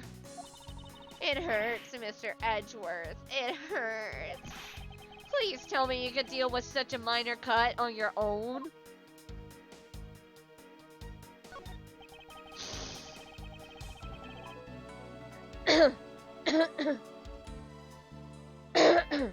Is this the same man as the one portrayed by the statues around the elevator?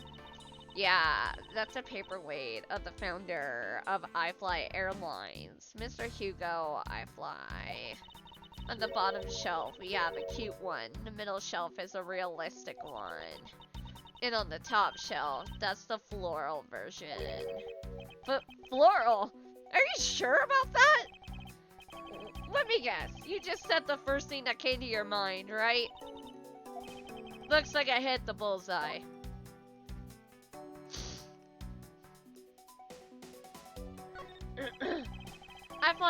iFly Airlines related books line this shelf. The history of iFly Airlines, the future of iFly Airlines, The 7 wonders of iFly. Fight on. iFly Airlines? Working name, Go You Airlines. I love flying. The titles make it very clear that they won't be making the top sellers list anytime soon.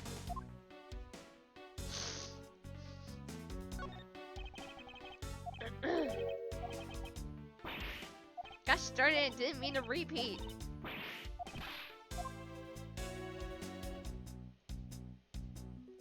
Deduce.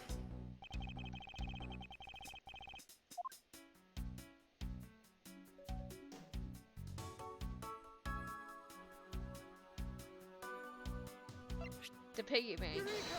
Eureka! There's definitely something very unusual about this. About what? If the killer had broken the glass to get at the Mr. iFly bank, there should be shards of glass inside the case itself. Oh, I see. Yeah, I guess it'd be like that. However, there's not a single piece of glass inside the display case. Nope. No, there isn't. Which means that the glass was broken from the inside out. The piggy bank must have fallen over from the turbulence and right through the glass. Yeah, that's for sure. There's so much glass all over the floor. I'm willing to bet that this hat was knocked off its head at the time too. That's nice. Which leads me to believe that the killer took the Mr. iFly from here after the turbulence.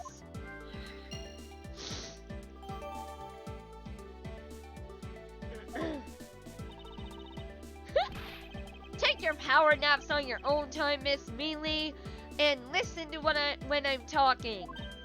Wow.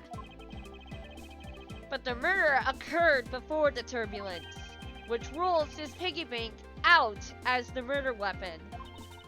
So you mean the bank's not the real murder weapon? It's a fake?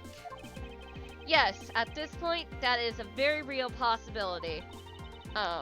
But then what if when the killer went to take Mr. iFly, they broke the glass by accident? The display case is locked, so that's highly unlikely. Yeah, but there's one person who could have. Oh, and who would that be? Miss Rhoda, of course. I mean, she's the one in charge of this place, so she has the keys to everything. I'm having fun doing this voice, okay? That voice is easier to do than Mr. Leblanc's. Miss Rhoda Tenero, huh?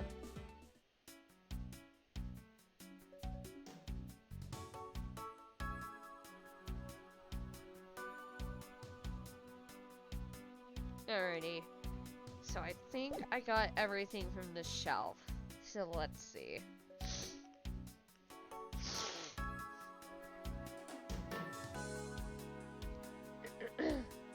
Alright, let's see. Logic.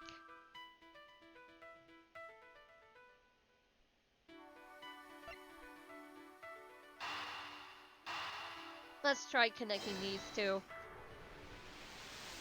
There we go. Yes, there is definitely something wrong here. What's with the sudden yelling? Tell me, Miss Mealy, don't you think there's something strange about these suitcases?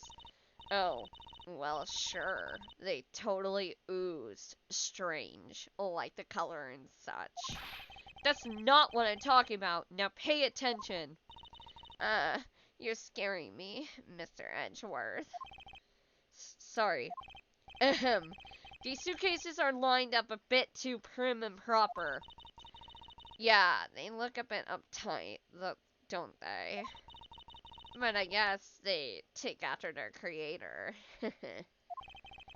Again, that's not what I meant, Miss Mealy. Don't you find it unusual that these cases are the only things undisturbed by the turbulence? Never mind, I'd sooner find an answer by inspecting these suitcases myself. Upon closer inspection, they are really quite hideous. I wonder how Miss Rhoda would have reacted as she heard what you just said. What's wrong? She makes a good point. It would be wise of me to watch what I say out loud. What's this? I've spotted something that's not quite right. Let's see. One has guards and one doesn't. Take that. There's something very peculiar about these wheels. Huh? As in, there are no stoppers in place on these. Without stoppers, one would think that the turbulence would have sent it flying. And... and so, it is very likely that this suitcase was placed here after we hit that turbulence. Let's take a closer look at it, shall we?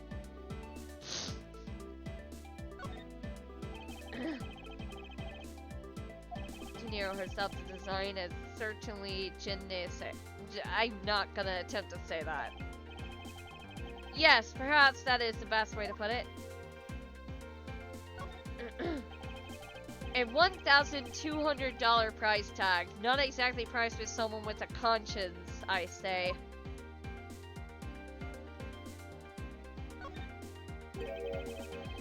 It would appear to be unlocked. Let's take a look at what's inside. How much you want to bet? It's a cell phone and a murder weapon. A piece of cloth. And it's soaked with blood. Ah, it's blood. It appears that this suitcase is very strongly tied to our murder after all.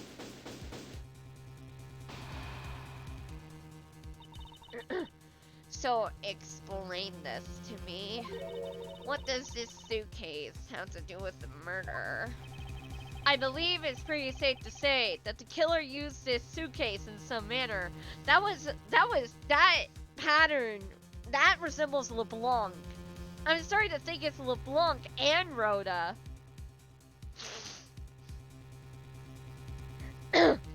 I believe it's pretty safe to say that the killer used this suitcase in some manner.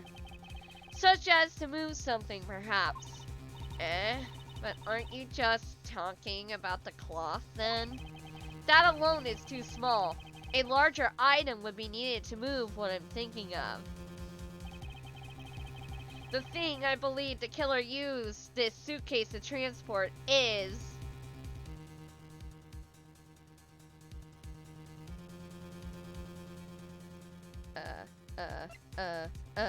wait, wait. Alright, hold on.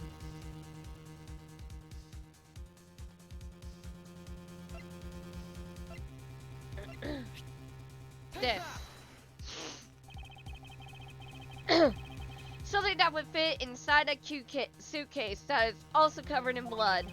Sounds like a dead body, doesn't it? Oh my god.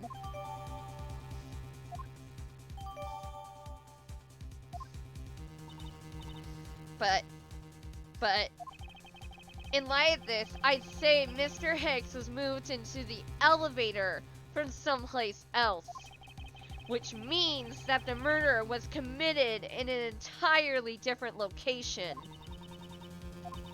So you're saying that after moving the body into the elevator, the killer brought the suitcase in here and just left it. Exactly.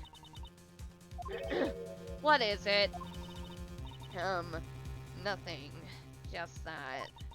I was thinking about what Miss Rhoda said about coming here for something.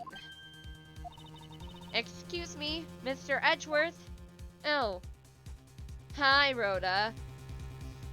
I wanted to give you a bit more time, but I'm afraid I wasn't able to convince the captain.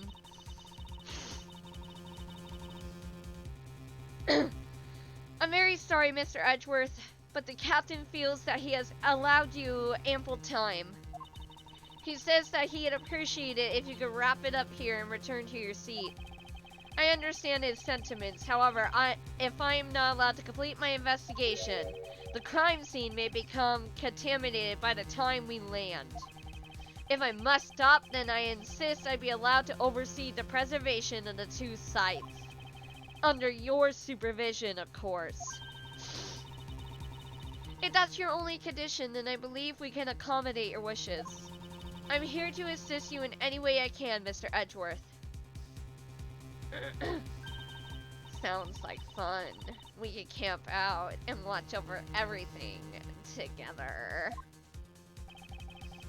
I found proof that the real crime scene was not in the lounge, and I have enough evidence to prove myself to be innocent of any wrongdoing.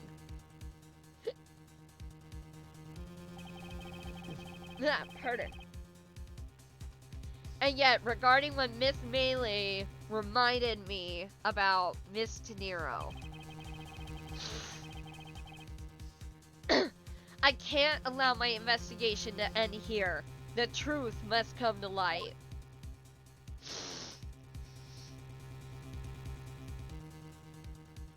Don't worry, chat, we're continuing. Yes, please save. Oh my god.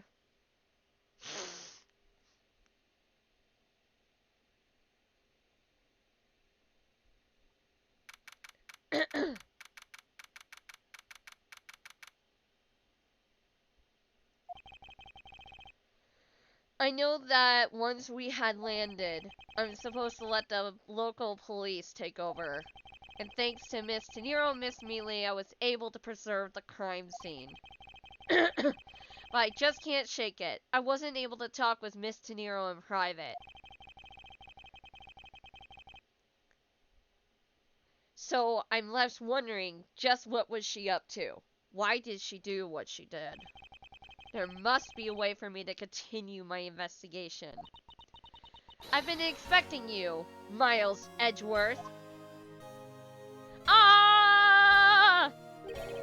Franziska, I thought you were still in Germany. I go where I am needed. And wherever there are criminals to be caught. Her name is Franziska von Karma, the daughter of my mentor, Manfred von Karma. She, like myself, is a prosecutor.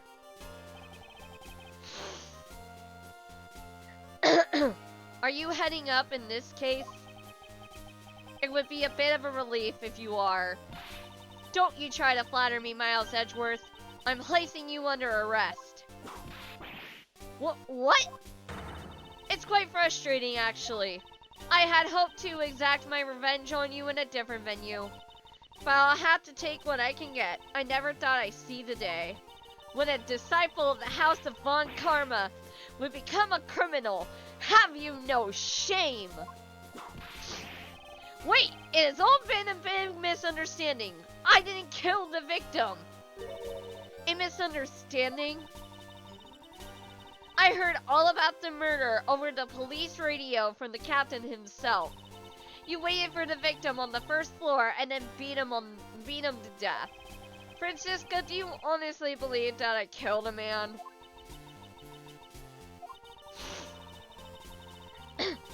I suppose I should reserve a judgment until I have investigated this for myself. I can put your arrest on hold until then. That's as it should be. Ha! I don't need a lecture on how to perform my duties from you of all people. To be perfect in every way, the fulfillment of that creed alone is all I strive for. Well, I have my own creed which I must fulfill, so why don't we solve this together? I have to get going. The crime scene awaits. Don't you dare leave town. Trust me, I had no intention to. Detective Gumshoe! Yes, sir! Too slow. Ow! Listen up, I'm leaving you in charge of watching this man. Don't mess up, understand? Mr. Edgeworth, I'm supposed to guard him? A simple yes or no, detective. Yes, sir! Understood, sir! You, just leave it to me.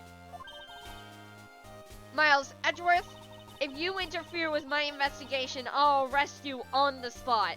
Are we clear? Now then, if you'll excuse me.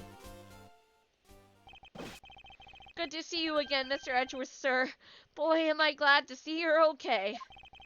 Thank you, Detective. I believe in you, sir. You can lean on me. I'll get you through this. I have to admit, I'm a bit curious to see what Francisca is up to. Maybe I should ask the good detective. Very well, in that case, I have a few questions for you.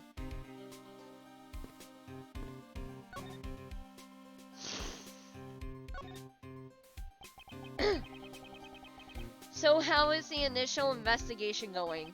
We just shipped the body off to the coroner's office, and we're taking statements now, sir. That sounds like Francisca. She's always good at quick responses to a case. I'd say she was, a little too quick, sir. Oh? How so? I rushed on over as soon as I got word of the affair, sir. But somehow when I got here, Miss Von Karma was already here barking out orders at everyone.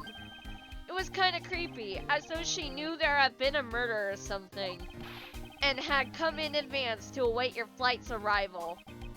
That is sort of odd. She did show up rather quickly and out of the blue. Plus, I still don't know why she's here in America. There must be some backstory to all of this.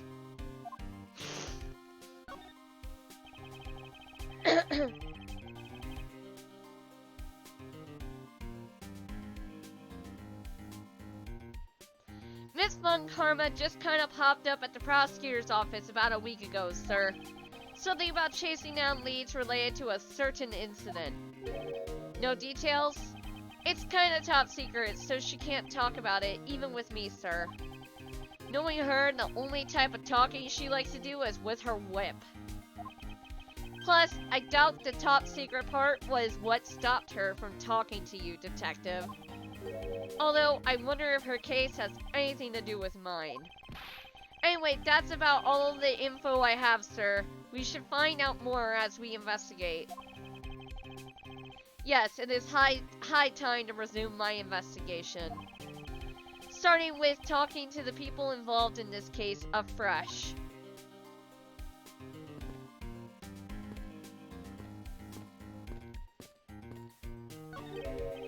Huh? Looking from behind, I think I've seen this man somewhere before. Nom nom nom nom. In Soviet Russia, world flags, lunchboxes, eat, jewel. Mr. Edgeworth, we gotta get him some water.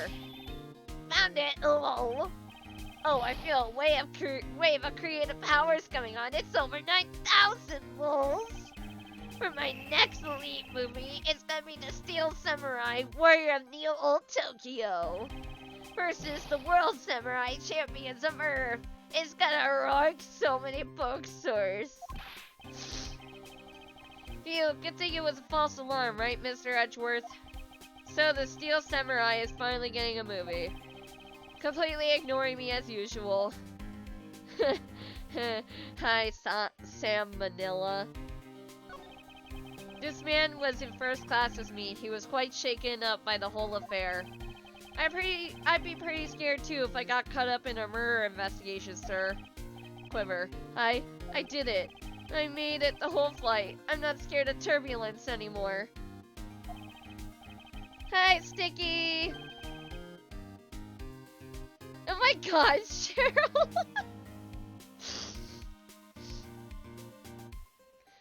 This life vest is proof I made it alive. It's now my prized possession. How could you just take it from the plane? It's okay, Mr. Edgeworth. It's got nothing to do with murder, at least.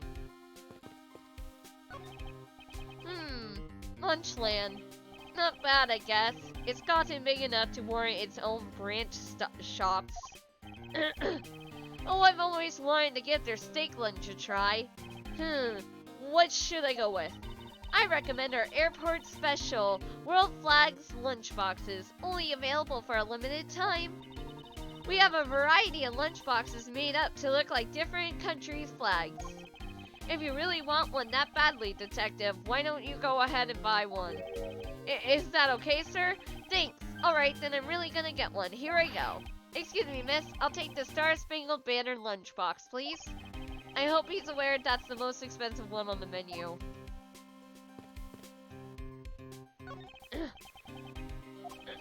Ah, gosh darn it.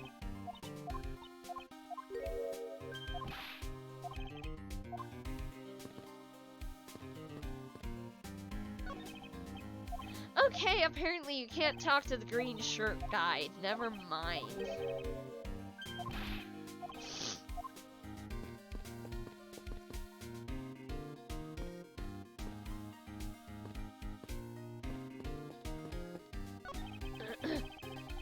What of you with the planes preparing for takeoff? I want to ride a plane someday and go overseas. Have you never been to another country before, Detective? Nope, not yet, sir. I don't even have a passport. But I've been saving up for that eventual someday. A penny a day to be precise. At that rate, he won't be making any trips until well after retirement.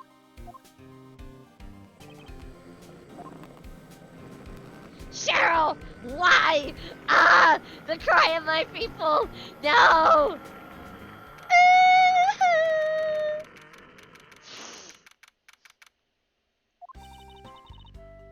You're so mean. So you must be the captain.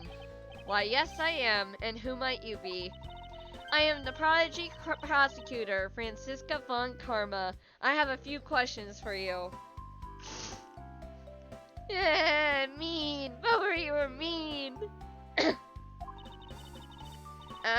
Don't you dare, Captain, getting friendly with another woman. I'll never forgive you if you do. What are you talking about? I only have eyes for you, my dear Cammy. I wouldn't bet money on our dear captain to be much of a reputable person. Sure you don't want to ask the captain some questions, sir? He was in the cockpit the entire time. I highly doubt he would know anything of use. Anyway, I'd like to leave that type of witness to Franziska and her whip.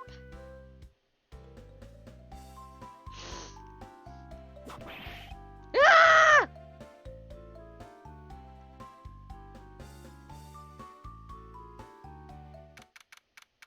Oh, I didn't see that sticky redeemed one. Thank you for letting me know.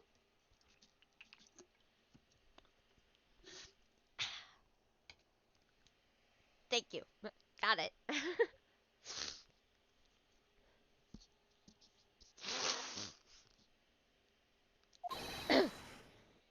Now you see here. Ah! Sorry. I'm sorry. How long do you intend to hold me? It is impossible for me to be the criminal I told you. Mr. Leblanc? Oh, it is you. Tell me this man to stop stopping me from going. Time is money. I don't have even 1 second of wasteful time to spend.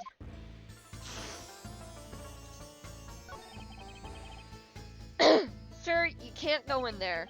I'm Miles Edgeworth. I'm one of the prosecutors on this case, so please let me through.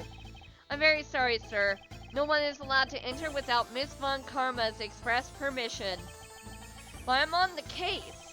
Yes, I understand that, but I also have explicit instructions not to let you through from Miss Von Karma. Grr, why would you do this to me, Franziska? Also steal the big food. I wish, but I can't. It's stuck. It's the type of food you see in a game that's stuck in place that you're not allowed to take. It sucks.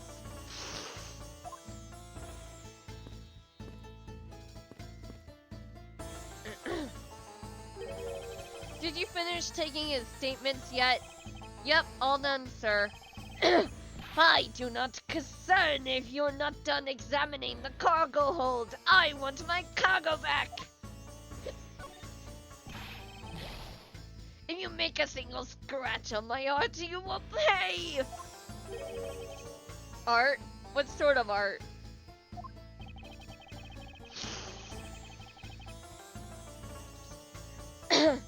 I know. It's a very weird. It is very weird. Mr. Leblanc is an art dealer, so he's got a bunch of artwork down in the cargo hold, sir. There is practically a mountain of them, large and small. From folk costumes to the stone statues, they sell all kinds of art. Folk costumes, speaking of which, Mr. Leblanc's hat. It kind of looks like that other piece of cloth.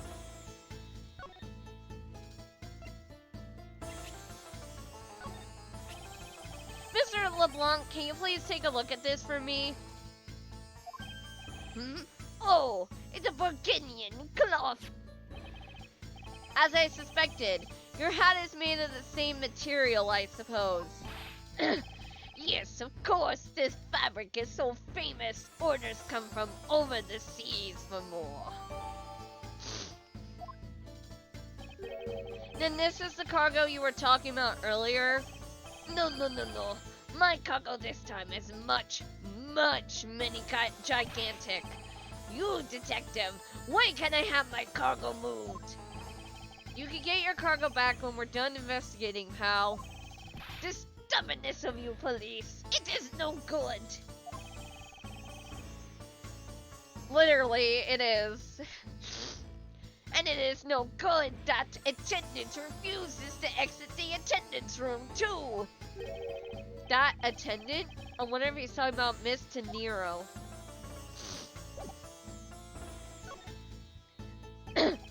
What did you mean by that attendant, Mr. LeBlanc? She was taken into the attendance room for her interview. And then they still have not come out. They make no sign of coming out either. I was finished with my own interview much earlier, quicker than her. Why is Miss De Niro's the only one that's taking up so much time? Miles Edgeworth, you were given free rein to examine the plane, weren't you? Yes, I was able to attain the cooperation of the flight attendants. Speaking of attendants, I'd like to speak with Miss De Niro. I wonder if you might grant me permission to enter the flight attendant's room? Before I do, you still have to clear up a few issues surrounding your own circumstances. I understand. You may have tricked those attendants with your sophisticated talking, but you can't pull the wool over my eyes, Miles Edgeworth.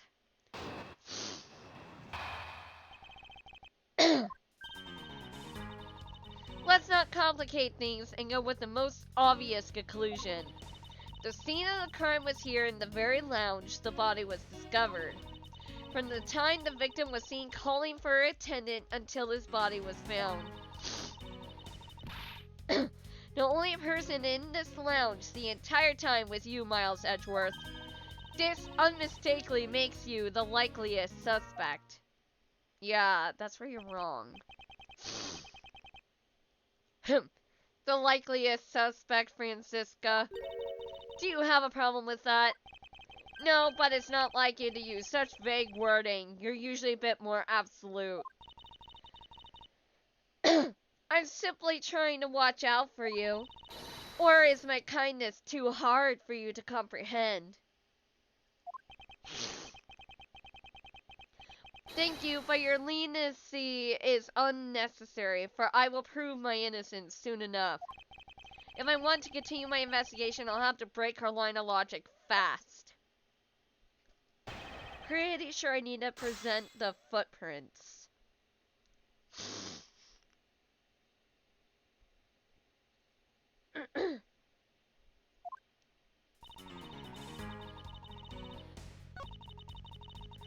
Oh no, I need to present the suitcase. Okay.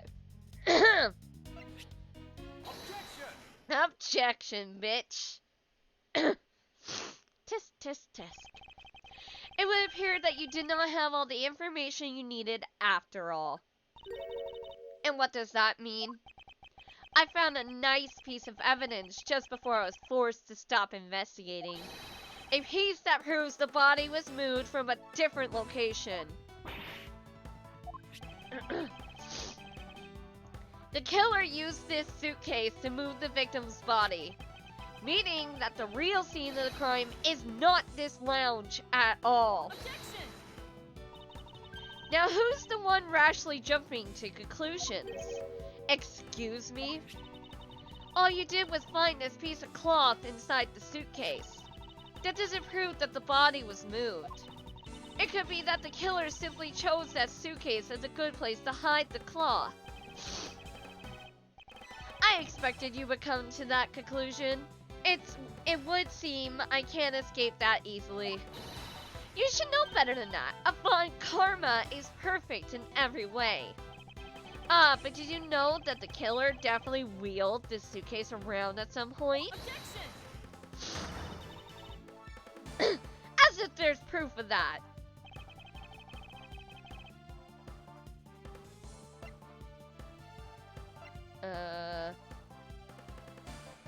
Yeah, the grape juice. The spilled grape juice in front of the elevator? Yes, I'd like to draw your attention to this area here.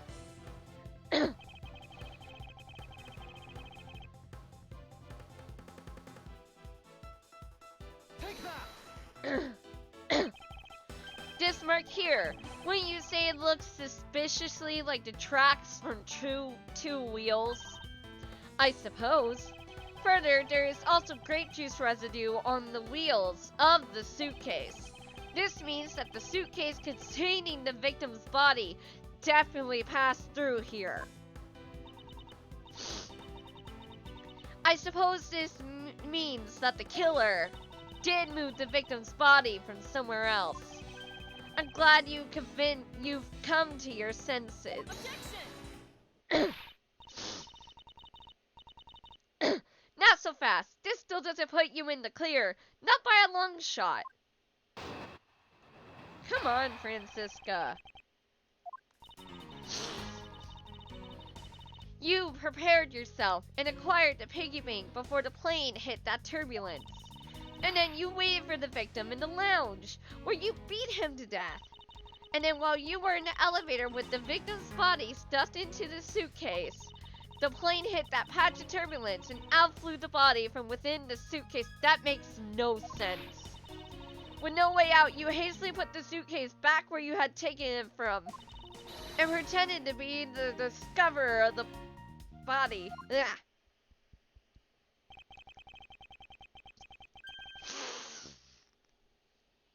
Not a bad bit of logic for something you thought of on the fly. Just what are you insinuating? That I will show you exactly how flawed your logic is. No matter how strong of a face you put on, not even you could hide your fears from me. I'll expose the flaws in her logic in one fell swoop.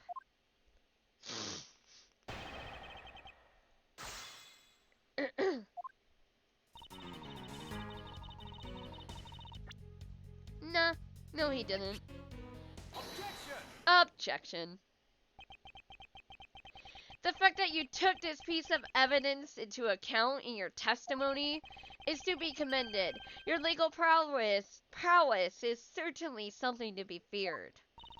Evidence and logic, essential tools that those who would stand in the courtroom must learn to master.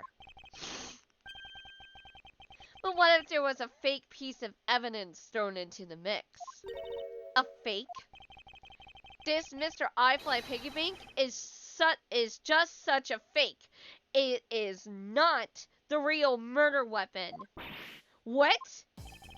The timing of when the bank was taken from the shop is important.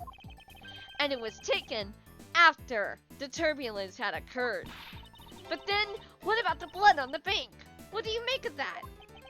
I assume it was added after the murder, when the killer fabricated this weapon.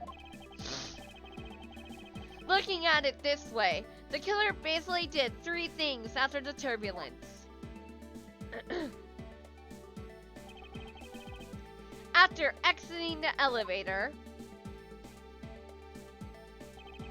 the killer brought the suitcase to the shop and left it there. Then the killer proceeded to pick up the bank from off the floor and took it to fabricate a fake murder weapon by hitting the victim on the head. Finally, the victim's wallet was planted on my personage, in my pocket to be precise. Everything was done so that I would be framed for the murder of Mr. Abkey Hicks. You there! Yes, ma'am. Other than this piggy bank, was there anything else resembling a murder weapon found? We didn't find anything in this lounge or in the shop that could be used as one, ma'am. Most of the items that could have been used were broken during the turbulence. And the remaining items all tested negative for any traces of blood. I see. Well, Miles Edgeworth, it appears your stall tactics are at an end. But it's possible that it's just hidden somewhere, sir. Like in the flight attendant's room! Eek! If the criminal had wanted to hide the weapon in a safer place, I think the weapon would have been hidden in the same place as the bloody cloth. Exactly what I was thinking. Because the cloth was hidden inside that suitcase, it signals to me that the killer had not prepared a more secure place to hide the evidence. Which means that the real murder weapon is either still on the murderer's personage or is still at the real crime scene. Objection! There is one more possibility, and that would be that the piggy bank is in fact the real weapon. But didn't we just... Hold it! Let me finish. The killer took the bank out from the display case before the turbulence by opening the lock on the display case door. And it was at that time the glass pane in the door was broken. I'd say that is a perfectly reasonable line of reasoning with you, except for the fact that there's no glass inside the display case. Let's see, so that means that the killer had the key to the display case. Francisca, the person you're talking about. Not so fast, I'm not finished. The person I'm talking about also committed another sin. She tricked the captain and granted you permission to conduct your investigation. Yes, it is the sin of lying. Speaking of which, I recalled that you also wished to speak with her. Yes? Very well, permission granted, but only if I could sit in on your interrogation. Do we understand each other? I have no intention of interrogating her, but you are welcome to accompany me if you so wish. Miss Tenero is in the flight attendant's room. Let's move.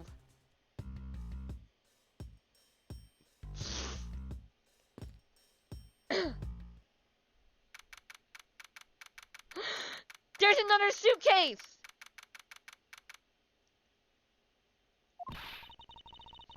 So you're the one that poked around inside this plane without the captain's permission. Deviating from the flight attendant's manual is very unbecoming, you know. What were you hoping to accomplish by doing that? Miss Tenero. Mr. Edgeworth, you're here too? Can you please help us and shed some light on why you did what you did? Alright. It's one of those suitcases designed by Miss Tenero. You could tell it's hardly ever been used by the lack of even a single scratch on it. No! I'm not trying to click on you, gumshoe.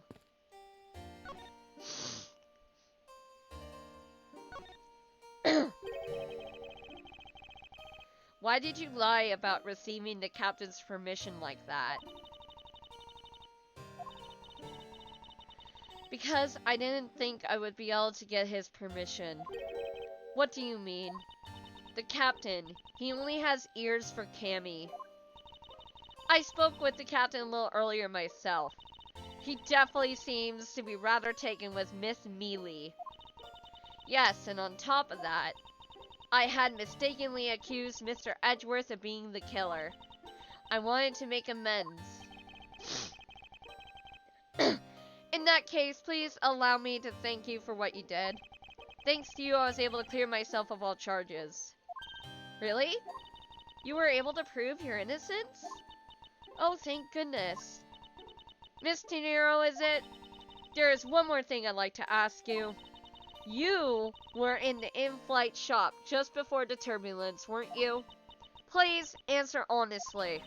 Yes, I was. And why were you there? Well, Why the sudden hesitation? Francisca seems to have struck a nerve. Please answer.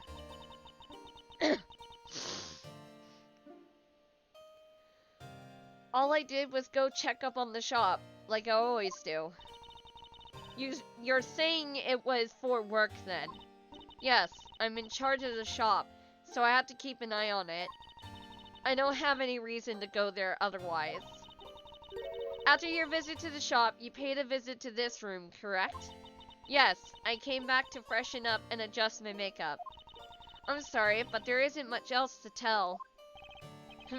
Miss Tenero claims to have no reason other than duty to go to the shop. But is that all there is to it? Maybe I should ask her about that thing. Alrighty, so let's present the suitcase. If you could please take a look at this for me, Miss Tenero. Oh, that suitcase. Yes, about the suitcase. You're the one who designed it, correct? And I think I figured something else out about it. This suitcase is the reason you went into the shop, isn't it?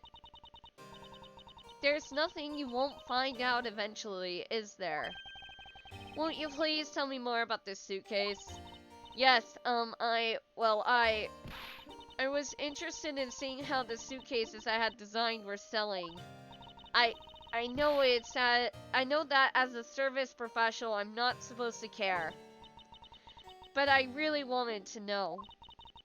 And I was glad to see that I was the last one there. That is false, number 2.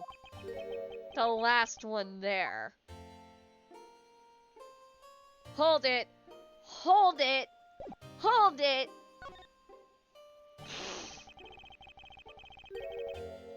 So you're saying, Miss Tenero, that the suitcase in question was the last one? Yes. They're just so popular. They're practically flying off the shelves. That's not exactly the impression I got.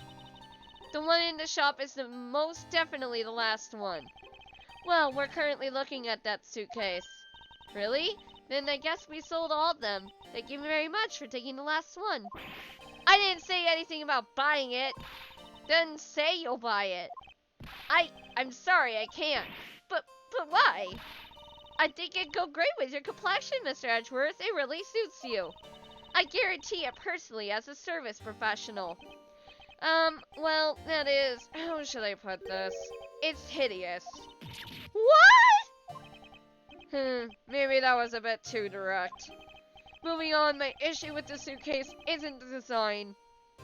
It's the number of them remaining. Remaining? There were 2 suitcases in the in-flight shop when I investigated it. 2? But that's impossible! I'm sure there was only 1. Looks like her story has generated quite the contradiction. When I left the shop, I'm positive there was only 1 suitcase left. Something's amiss here. What could be the meaning of this inconsistency? Goodness.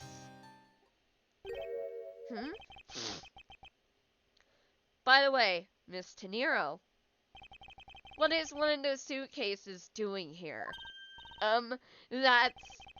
I thought you said there was only 1 left.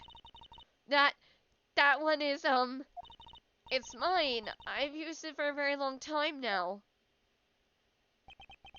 She used it for a long time. I think not.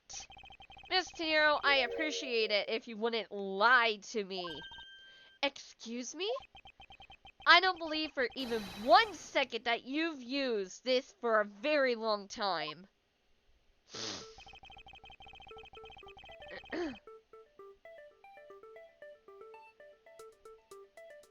It still has the price tag.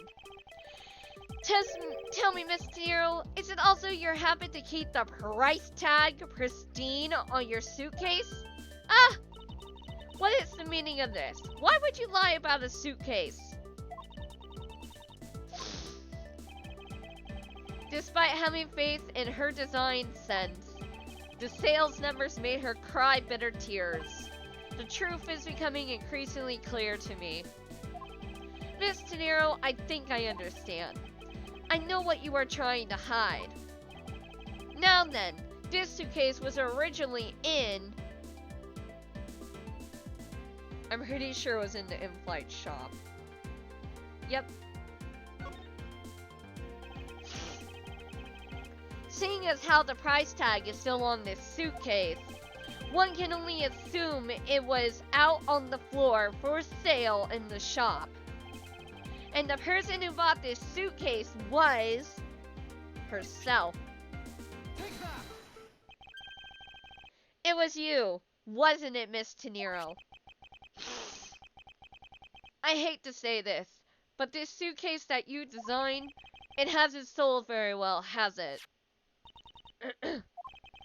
You saw how poorly this design that you poured your heart into was selling, and were deeply hurt. That's why you wanted to make it look like it was selling, but buying it yourself. Isn't that right? Then the reason you went into the shop and came back here was... I'm sorry. All I really have is my job. I was overjoyed when my design was chosen. I thought that maybe I had finally accomplished something. But the suitcases didn't sell. It's because of the design, isn't it? Or because it's, as you put it, hideous. I can't say they chose a great place in which to sell them either. We weren't selling a single one, and they were just sitting there, collecting dust.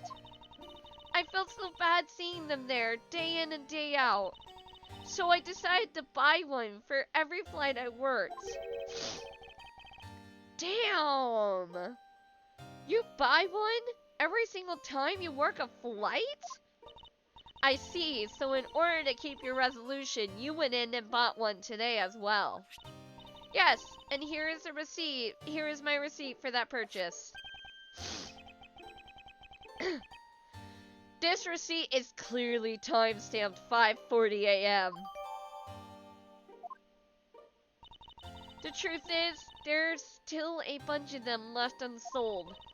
They're planning to scrap the remaining ones at the end of this flight. Miss Tenero, where are these other suitcases? They should all be down in the cargo hold. Then the suitcase the killer used could very well have come to the cargo hold. Mr. Edgeworth, you don't think that the killer used one of my suitcases too? Yes, I do. The killer used one of your beloved suitcases to move the victim's body. Ah! How could they? Those suitcases were meant to be faithful partners to our passengers on their trips. That's all I ever wished for them to be. Miss Tenero, is there any other way to get to the cargo hold other than the elevator? The only other way is just through that door there. And what about security? That door has no special lock installed because just to enter this room, you need a special key card that only crew... Oh shit, it might be Cammy. It might be Cammy! Which means that the culprit is someone who can enter this room. eliminating the passengers and leaving only crew members as potential suspects. I can't believe it. Yes, Francisca. Going on with these wild goose chases, you're a disgrace to the Von Karma name. And what do you mean by that? This suitcase came from the cargo hold. That fact alone tells the whole story. Yes, which is why I said the culprit must be a crew member who used their keycard. Miles Edgeworth, you're proposing that the killer rode the elevator from the cargo hold, correct? Yes, that's the only realistic possibility. That other attendant, Miss Mealy. I asked her earlier, she had this to say. Francisca got information out of Miss Mealy? In order to make the elevator go down the cargo hold, a different key card is required. A different one. Oh no. Yes, and the only person who holds that particular card is you, Miss Rhoda De Niro, and only you. Ah! What? Is this true, Miss De Niro? Yes, I keep that key card in my locker at all times. Could you please show us that card right now? Yes, hold on.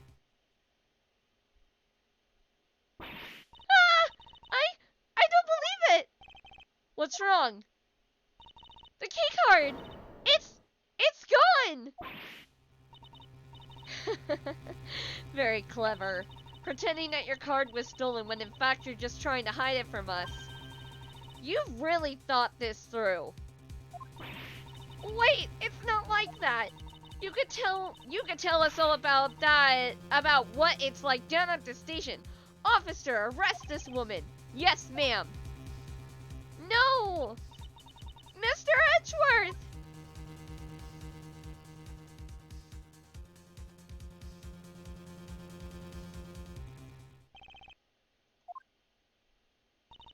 What's wrong? There's disbelief written all over your face. Francisca, I know that you are the lead investigator on this case. However, hold it. Don't even think about wasting any more of my time. You...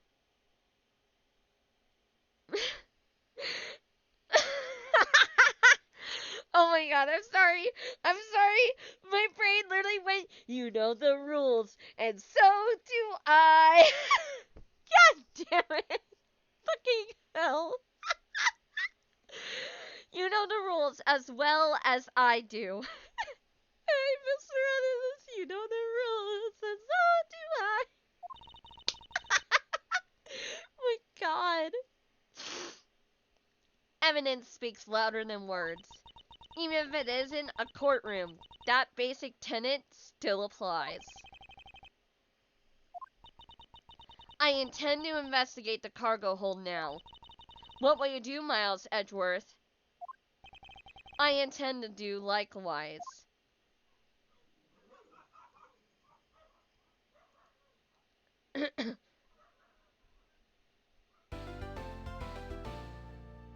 Yes, let us save. I'm gonna try to finish this episode.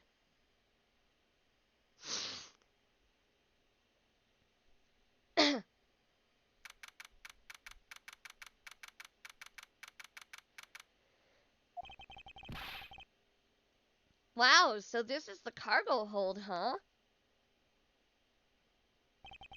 It's so big! Oh, wait, huh? Huh? Hello, welcome! Thank you for the follow! I personally haven't played Danganronpa, but I've watched other people play it. But yes, thank you for the follow, Meowrick. And hello again, Rocky. This plane is a special model. It has both a super large cargo hold and ultra luxurious first class seating. Because Akbe Hick legit is Bayukuya. Huh. Now that you mention it. Oh god, I see it! I see it! That's hilarious, oh my god!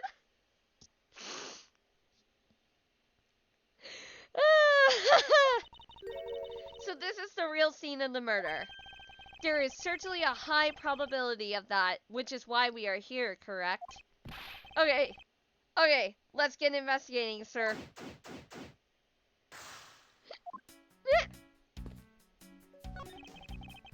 All sorts of boxes are piled up here. This one says flammable, and this one says it's pharmaceuticals. This one says for exorcism use only? Oh my god! Just what kind of operation is this airline running? Talk. Have you noticed anything strange happening around here? No, sir. I haven't noticed a thing. I'm not sure that he meant to sound so oblivious. Hey, what's with this suitcase, pal?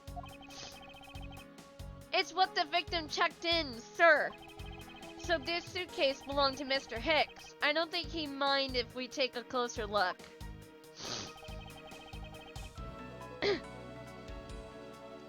There's something out of the ordinary in here, sir.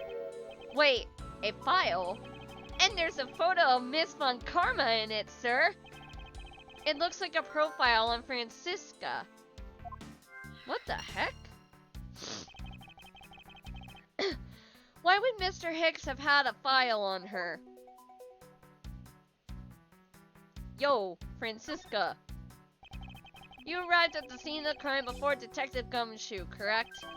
And you then immediately began to direct the investigation. It seems to me that you were already here at this airport for something besides this murder. Yes, I was. I've been following a very large and involved governmental level international crime. But it's much too large for one person to take on alone. So it was decided that I should form a joint investigation with Interpol. There are some, sorry, but really ugly those are, oh, okay, you meant those. Those are some, sorry, but really ugly traveling suitcases. Oh yeah, they are. They are, I agree. They're like vomit green. Interpol is involved. It's a top secret operation, so I really can't tell you anything more than I already have. So, let's present that to her. Yeah? Where is it? What the heck? I thought, didn't I just grab it? Hello? No. Okay, I guess I didn't. Holy suitcases, Mr. Edgeworth. It's like an all-you-can-use suitcase fair. These must be the leftover ones they couldn't sell. The ones the company is planning to dispose of after this flight is over. The paint job is really cool, don't you think? It practically screams artsy. Of course, only someone like Gumshoe would like it. Yeah, it probably went to Logic. You are correct. Oh, why not purchase one then? I'm sure it will bring you much happiness. You think so? Then maybe I will. Let's see here. $1,200! I think I'll pass. And Miss Tenero wonders why they don't sell. You need 2 jobs just to buy one. It definitely looks like one is missing. What's this brittle substance I'm stepping on? It's a bunch of glass fragments? Glasses! The glasses were broken, if you remember! Glass shards? Broken glasses. Let's see. Woo! That was a good connection. I think we can safely conclude that these fragments are from a pair of glasses. And the victim was wearing a pair of broken glasses. Exactly what I was thinking. I'm sure that the shards would match up perfectly with the remains of his glasses lens. Ergo, the victim was here, just as I suspected. So you're saying that the real scene of the crime was here, sir? Isn't that what I've been saying for a while now? Oh, is it? I didn't know that. Perhaps it's a bit early to draw that conclusion. However, I believe that the probability has just skyrocketed considerably. All that's left is to find the murder weapon.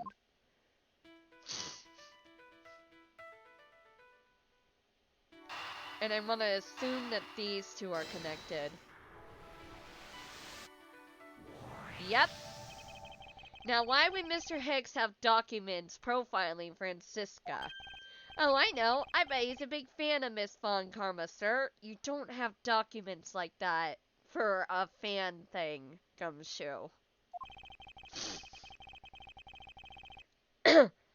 Francisca said that she had come to this airport as part of an Interpol investigation. Oh, maybe Mr. Hicks had heard she was coming here, and he followed her. Detective, I think it's more likely Mr. Hicks was in actuality Interpol agent Hicks. I think Francisca has some explaining to do. Nice. Now let's check and make sure there's nothing I'm missing. Keeping track of this many pieces of cargo must be very taxing on the cargo crew. This sure brings back memories of when I worked as a part-time mover, sir. By the look in his eyes, he's waiting for me to ask about the rest of the story. But no matter how he pours on the puppy eyes, I have no intention of doing so. Aww!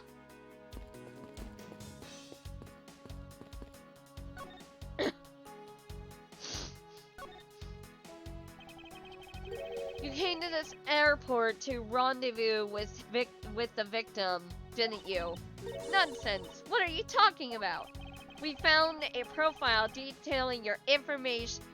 We found a profile detailing information about you in the victim's luggage.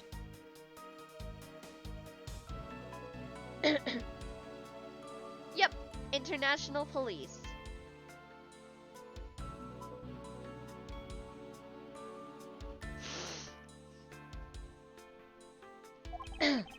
I suppose it was prepared for him so that he could recognize you when he landed. Which makes him not Mr. Hicks, but rather Interpol agent Hicks. Isn't that correct? I should have known you figured it out, Miles. But it looks like they got to him first. So you really did come here to receive an Interpol agent then? Yes. Agent Hicks was on the trail of a very large international smuggling ring. He went undercover to investigate this crime, but it was I who put him on this case. I was supposed to receive a call from him on his cell phone once he landed. I never expected to receive a call about his murder instead. I think we now have pretty definitive evidence that Agent Hicks came down here to the cargo hold. But what was he doing down here, sir? There's nothing but luggage. Oh, I get it. Maybe he forgot something in his suitcase and came down to get it. Ow! Agent Hicks came here for a work-related reason, of that I'm sure. Yes, I'm sure he was here to investigate the smuggling operation he was observing. Francisca, do you know how exactly how he intended to pursue his investigation? No, unfortunately I was going to find out from him after he landed. I see, but this raises another question. A normal passenger can't access the cargo hold on their own. Yeah, words are definitely hard, especially if you've been reading them non-stop for the last hour or so.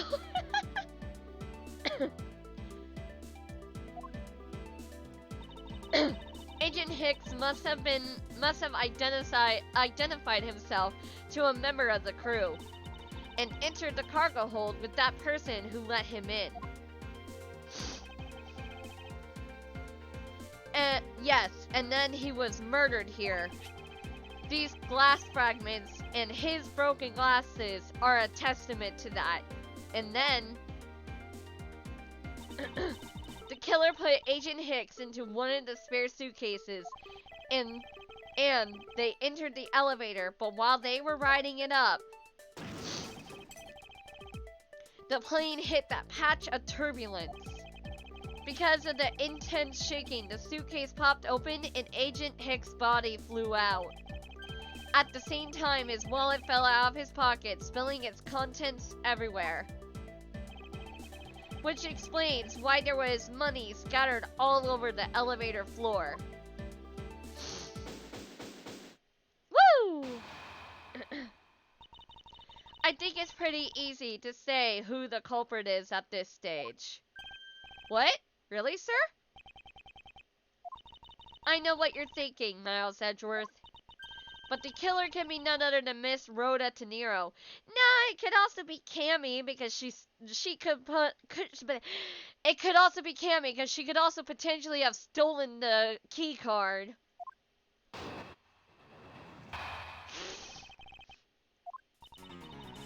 If it was a crew member, any one of them could have shown Agent Hicks to the cargo hold. But the point to keep in mind is the keycard that allows the elevator to come down here. The only person with such a high level access is Miss Rhoda De Niro. I'd say that's a pretty decisive piece of information, wouldn't you? Not really. I know what she's trying to say, but I'm not certain it's as simple as that.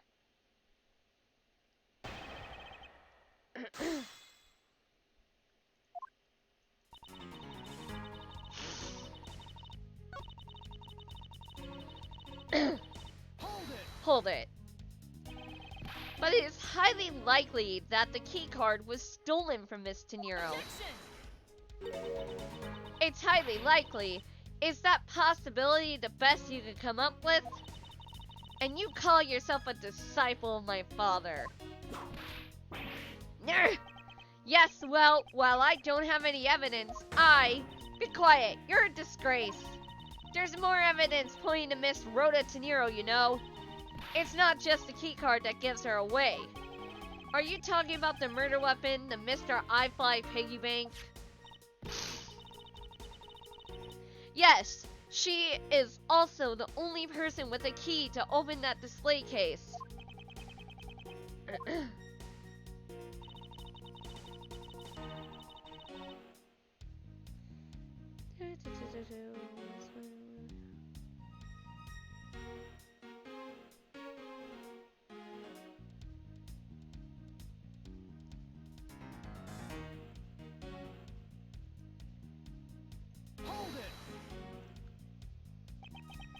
But that is a fake. Stop right there, Miles Edgeworth. You don't have any proof that this is just a red herring. If you must keep on insisting that it's a fake, then what is the real murder weapon and where did it go? Speechless, I see. That's not a surprise. After all, you know that we've searched the entire cargo hold and came up empty-handed. There must be a way. There must be something that can help me rule out the piggy bank as a murder weapon.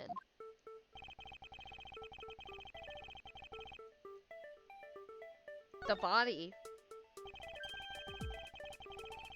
Francisca, I think you were too quick to jump to your conclusions. Oh, was I? Yes. We don't even have the autopsy results yet. How can I not say that you made a snap judgment when you have yet to even see if the wound on Agent Hicks' head is consistent with the murder weapon? He has a point. Give me a sec.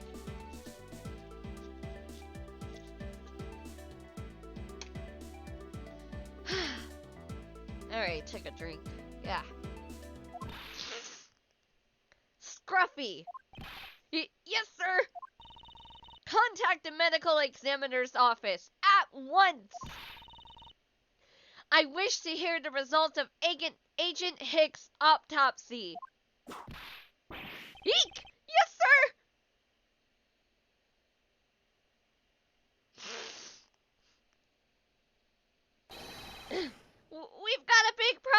Mr. Edgeworth, sir?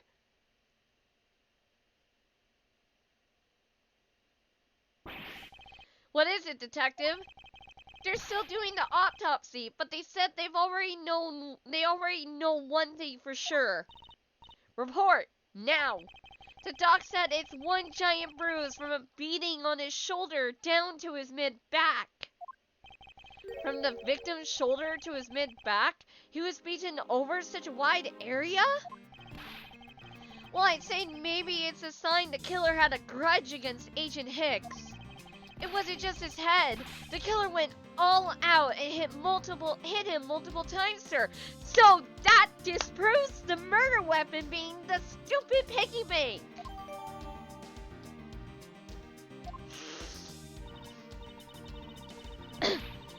Scruffy, what is had a grudge against Agent Hicks supposed to mean? Was the wound on the victim's head consistent with the murder weapon, detective? Oh, well, they said they were still looking into that, sir. You're completely useless. Youch! Sir, I told you already, you can't go down there. No, you remove yourself from my way. Is Leblanc, no, Leblanc, seriously. What is all that racket? God damn it! Look at the way his spray is moving! Oh my god! Just look at it! It's just like,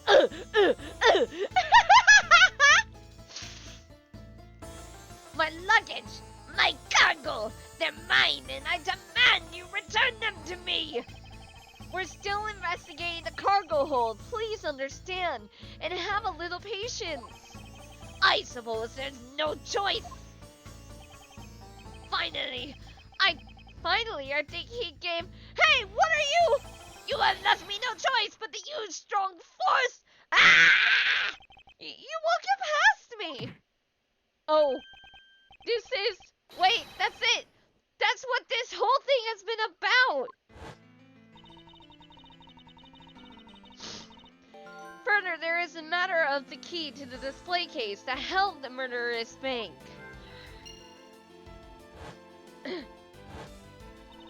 After all, you know that we searched the entire cargo hold and came up empty-handed.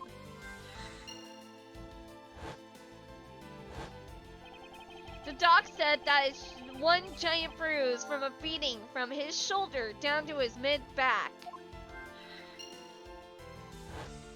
He was pushed.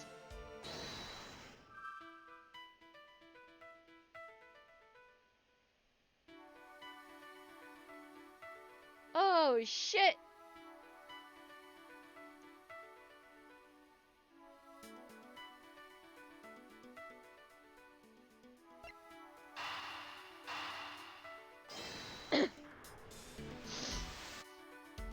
No! Ah!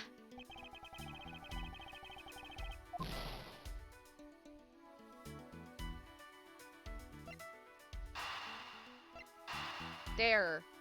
Connect. Allegedly, the killer struck the victim many times over, which is why there is extensive bruising over such a wide area. But is that really the correct conclusion to draw from the evidence? The bruise from his shoulder to the middle of his back is one continuous mark, which is more suggestive of a single blow to the back. If that's the case, then the piggy bank is much too small to have caused that. Therefore, the murder weapon must be something far bigger. The box. He was pushed over the railing.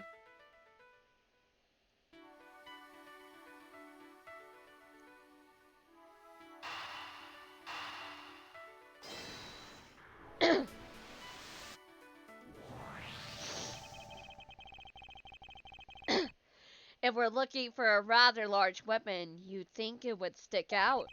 But so far we haven't found anything that resembles a weapon of any sort. Perhaps, just perhaps, it's something we all overlooked from the very beginning. Because normally, it's too impossibly big to be taken into consideration. What was that all about? Was he trying to jump his way down here? Francisca. What? What do you want? I found it, Francisca. I found the real murder weapon. You did? He really jumped. We didn't realize it until now, but the answer has been right in front of us this whole time. He might be hurt. We should go check up on him, sirs. There's that pompous attitude of yours again. You should learn to drop that habit.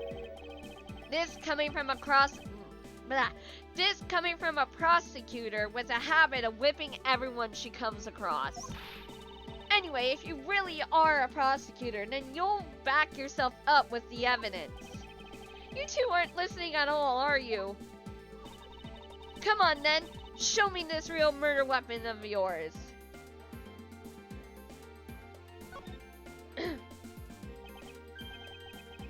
I don't have any evidence to show you.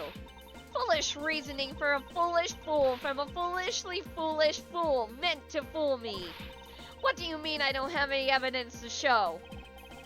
Perhaps I should have phrased it as that which caused Agent Hicks' death is incorporeal. Forgive me, but I do believe I have figured out what was the real cause of his death.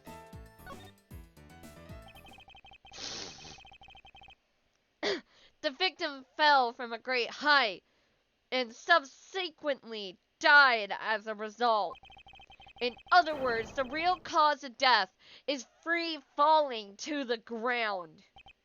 He fell to his death? Yes, this is the only plausible possibility. The victim has extensive bruising on the back of his head and his back. And the only rational explanation for these injuries is that he fell to his death. But the murder happened inside this plane. I know. Are you claiming that there is some place in this plane from which he could have fallen from? The stairs! As I said earlier, the answer has been right in front of us the entire time. You can't mean... Yes, I do. The victim fell from the top of the stairs of this very cargo hold. What? Then, we're in trouble. We may have a second death on our hands, sir. Hey, you! Tell me you aren't dead, pal! Quiet! Why are you screaming? He's alive? And there you have it, Miles. It's not possible that Agent Hicks fell over the railing to his death. He was pushed down the stairs, though. That man is living proof of that. I suppose it's true that it's not possible, given the current circumstances. They changed out the cargo during that time! The current circumstances? What is that supposed to mean? Suppose that a larger piece of cargo wasn't there at the time. What would have happened then? He would have been a Burgundian pancake for sure, sir. I suppose that man over there wouldn't still be breathing. But the reality is that cargo box is there. So there's no point in entertaining your wild hypothetical scenarios. It may be there now, but there is no proof that it was always there. Ha! As if there could have been a window of time when... Oh my god, you're stupid. But there was. What? Yeah, I know what to show. I know what to show. Take that! You refueled in the Republic of Sang-Fa? Yes, this flight had a short layover in Sang-Fa in order to refuel. But that wasn't the only reason for the layover. We also transferred some cargo. What if the box in question was only transferred onto the plane at that time? To further prove my point, let's take a look at what's next to the box in question. The suitcases. It's labeled Sang-Fa Express. Correct, meaning it was loaded onto the plane in Sang-Fa. Now, what if the box in question was also loaded on at the same time? It would mean that the box was not here in the cargo hold during the Europe-Sang-Fa leg of the flight, making a clear drop from which Agent Hicks could have fallen to his death entirely possible. But your theory is still very far-fetched. Then allow me a chance to prove how very likely my scenario is. My first order of business will be to examine that piece of cargo in more detail. Alright, time to investigate. Let's do this.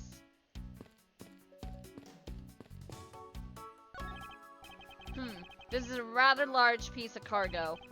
There is a tag on it, sir. Let's see. A leaf red statue. Never heard of it. Nor I, but all I care about is if we can prove it wasn't here at the time of the crime. Then let's get investigating, sir. Ah, God damn it, Leblanc. Look here! Do not go about touching my possessions without my permission! Heck! Don't rush up on me like that, pal! So this belongs to Mr. Leblanc, does it? I should see what else I can find out from him.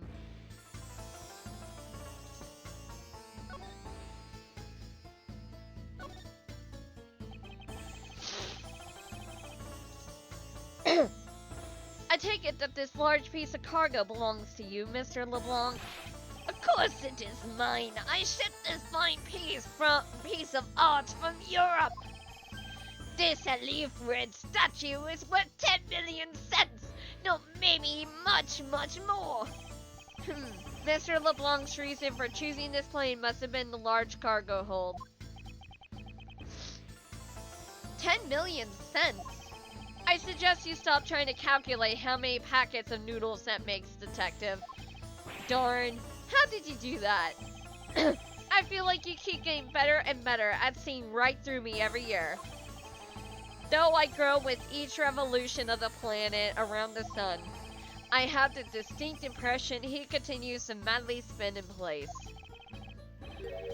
Hey, Mr. Edgeworth, so that 10 million cents, is that in euros or in dollars? Does it really make a difference to our case?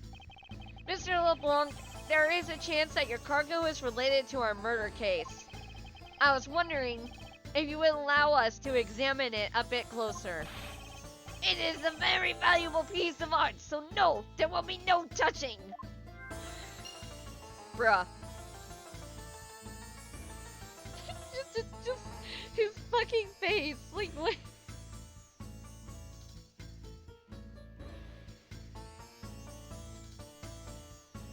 Okay. Let's go into logic.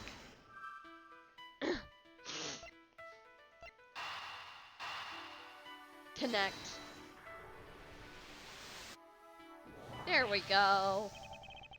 If Mr. LeBlanc has something to do with the smuggling ring, then it's possible this fake statue was brought on board in Sang-Fa. I think I need to question him a bit further.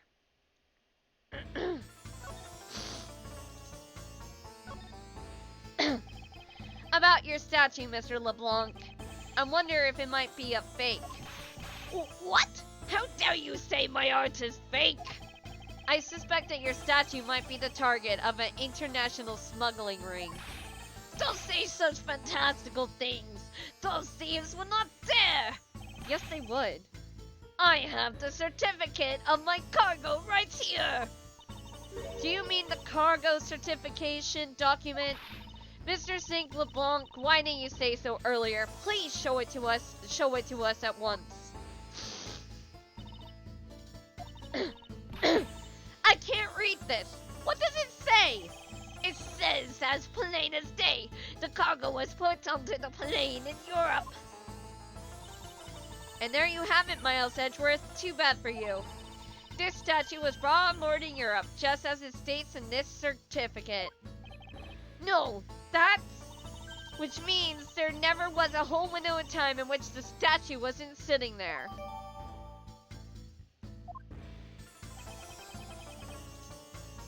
Or it was moved during the time of the Sing-Fa cargo being brought on. I respectfully disagree.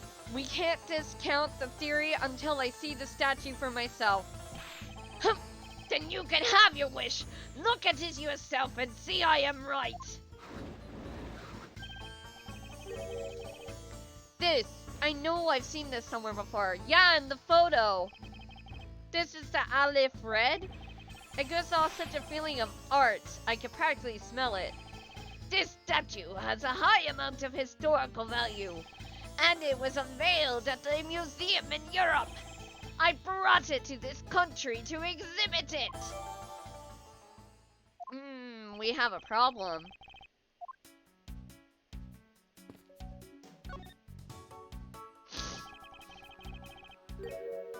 So this is the infamous Aleph Red statue, What is it, Mr. Edgeworth? Did you find something?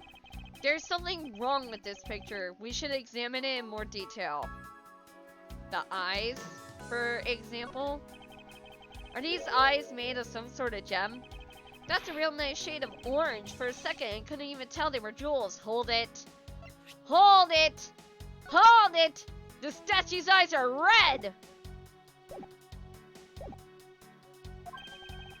Oh, but they kind of remind me of the eyes of this stray cat that lives near my house. Are the eyes supposed to be this color? Is this possible? The statue is a fake? Yeah. Yeah, it is.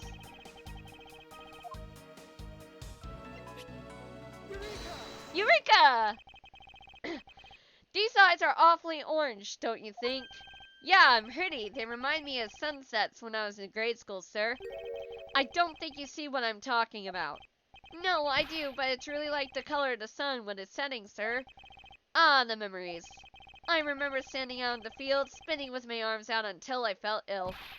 I don't care about sunsets. Focus, detective. What colors are the eyes in this photo? Huh? Ah! Sir, they're red! As I thought, this statue is a fake. Mr. Leblanc. What do you want? Do you not know No, I am a busy man? I allow you 2 seconds for your answer. The Leaf Red, I suppose this is your pride and joy, is it not?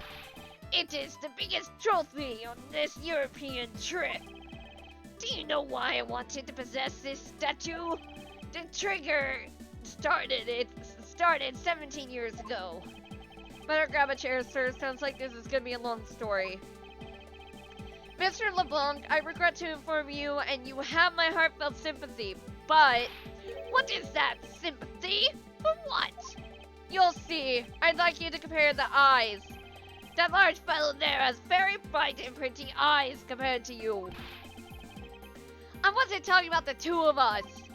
I meant the eyes of the statue in front of us, and the one in this photo. Why the sudden yelling? Now that... Oh! It is a photo of the statue on display at the museum in Europe. Ah! Now do you see, Mr. Leblanc? The statue before us is a fake. Fake!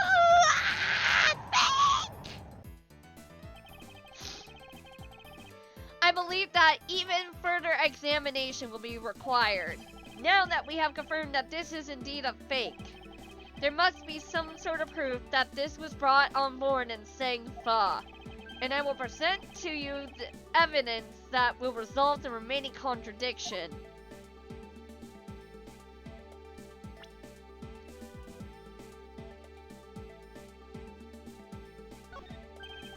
What's this?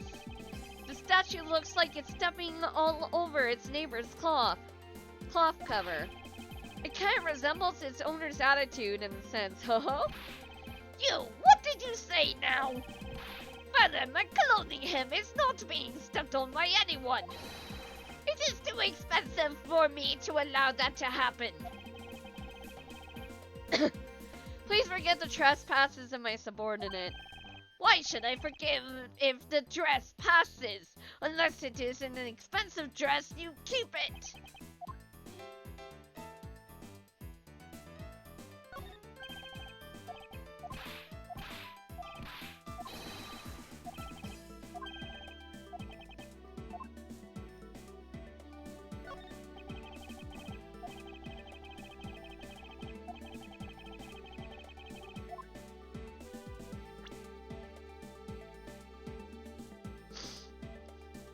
What am I missing here?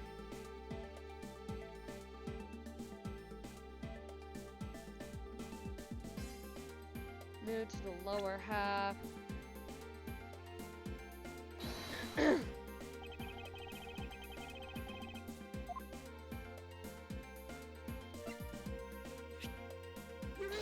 There we go. This is clear. What are you going on about? Cargo cover getting stuck on another piece of cargo. Ah! That's not possible! But it is! It shouldn't be this way. But the statue is on top of the cloth. Supposing that the neighboring piece of cargo was brought on board in Sang-Fa, there is no way that any part of it should wind up under something from Europe. Which means that this fake statue was smuggled on board in Sang-Fa. But then what about the cargo certificate? Let me ask in return, what about Agent Hicks? Why did he come down here in the middle of the flight? There is only one reason why, to secure proof of smuggling activity aboard this flight. So you say, but I don't believe he had to do that mid-flight. We could have just as easily inspected all the cargo after the plane landed. That may be true. However, you have it backwards, Francisca. Sure, Agent Hicks could have waited until after the plane had landed. But he had a reason for coming down to the cargo hold. Suppose he had found the fake at the airport. It would have been after the swap had occurred. At that time, the suspicion would naturally fall onto the statue's owner, who would have no way to prove that the statue was switched without his knowledge. Which means there is someone involved who is forging or modifying cargo certificates. Investigation complete. I guess the victim knew the real version of this was going to get nabbed, huh? Yes, while this photo could be seen as nothing more than a simple souvenir, it was in fact taken to be used as a reference document later on. Next, Agent Hicks had to secure proof that the smuggling had taken place. He came down here to take a picture of the cargo hold. A rather empty one at that, right before the fake statue could be loaded on board. A photo of the hold missing a valuable piece of cargo would have been proof enough. After that, all he had to do was hold the Sang-Fa cargo crew and arrest the smuggler. Exactly. This only goes to prove my theory. If the statue was not in the cargo hold during the Europe Sang-Fa leg of the trip, there would have been enough height from which Agent Hicks could have fallen to his death. Officer, move this statue immediately! I want a thorough examination of the floor underneath now! Miss Von Karma, I'm ready to report my findings. Go on. After moving the lift statue out of the way, we tested the area under with luminol and there was a reaction. Aha! I see. There was a reaction to luminol, an indication there was blood in that spot. Can we stop looking at it now, sirs? It would seem that my deductions were correct after all. I suppose it would appear that way. The culprit cleaned the blood up well. And how do you think the killer did that? How did the killer clean up the blood?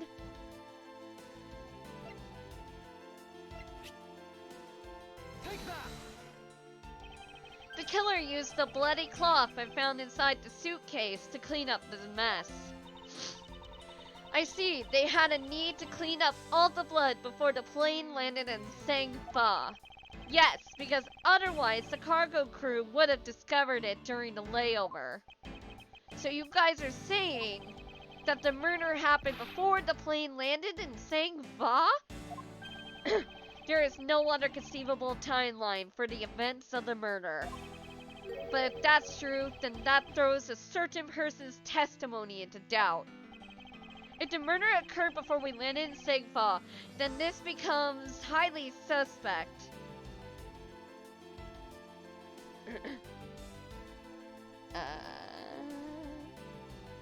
Miss Mealy's testimony. Recall Miss Mealy's testimony about Agent Hicks in regard to when we departed Sangfa. I saw Mr. Hicks sitting in his seat at 5 a.m., you know. She claims Agent Hicks was alive at the time of the service calls, but that totally contradicts the facts, sir. But why would she lie about something like that? I think the only person who can answer that is Miss Mealy herself. Maybe pat her down to see if she has the stolen key card on her. I'm determined to finish this episode, so long stream today. Yay!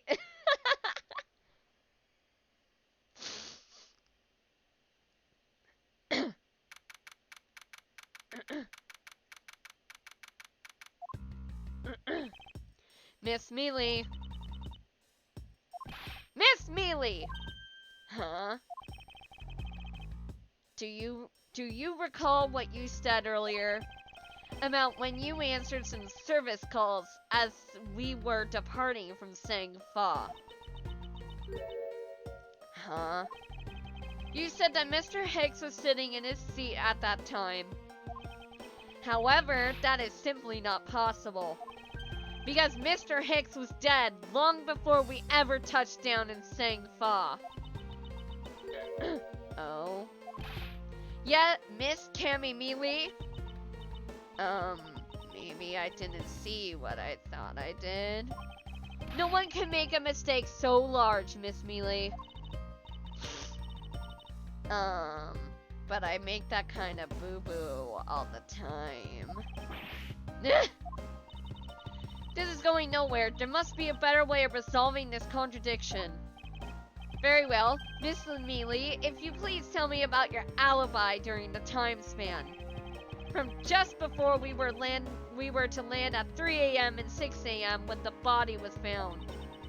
Are you telling me I'm a suspect, Mr. Edgeworth? Yeah, you are, bitch.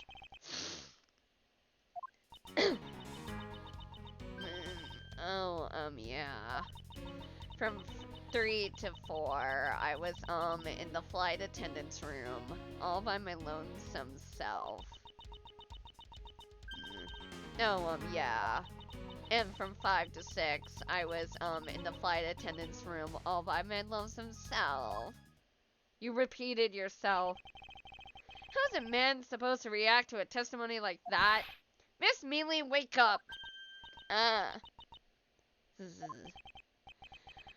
She fell asleep again. It looks like the only way I'm going to be able to wake her up is by pressing her.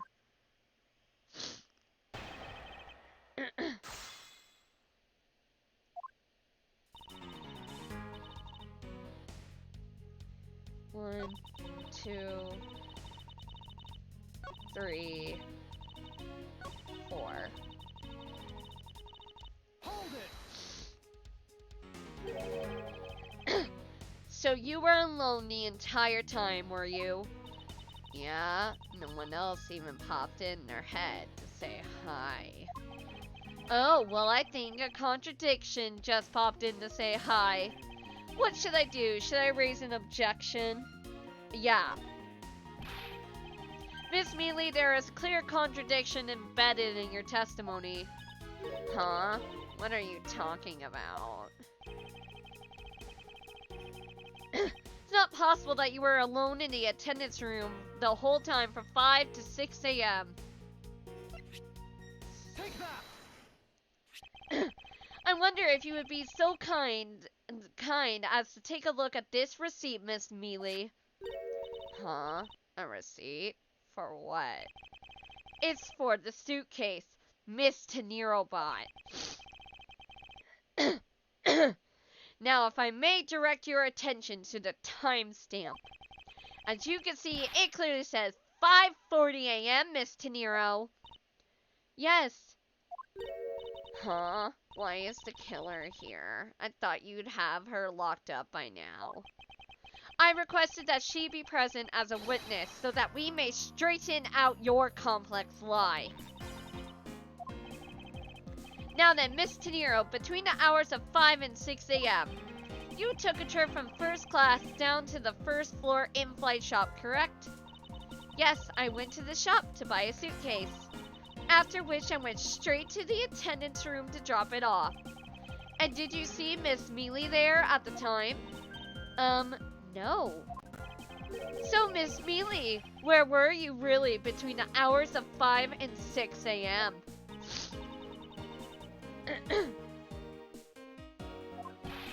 Miss Cammy Mealy! Huh? The bathroom? I'll be the one to ask the questions here. Yeah, maybe that's it.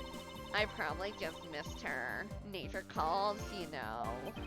Do you take me for a fool? That's a little too convenient to be true. But it's the truth. Cross my heart. I don't have enough conclusive proof to counter-argue her at this stage. You don't believe me, do you? But please, won't you give me a chance and hear me out?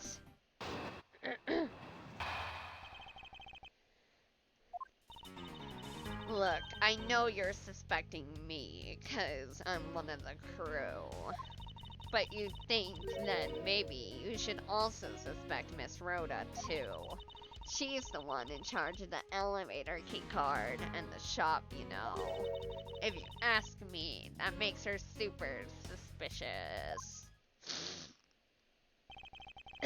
Please leave Miss Tenero out of the conversation. Only you are under suspicion for now.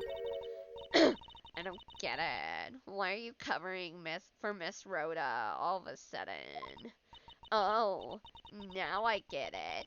Maybe you've got your eye on Miss Rhoda. Of course I'm keeping an eye on her. I can't very well let her escape, can I? Never mind. But you want to know something? Miss Rhoda actually kind of like... Yeah, I have absolutely no interest in people who can't appreciate my sense of design. Now is not the time for this sort of talk.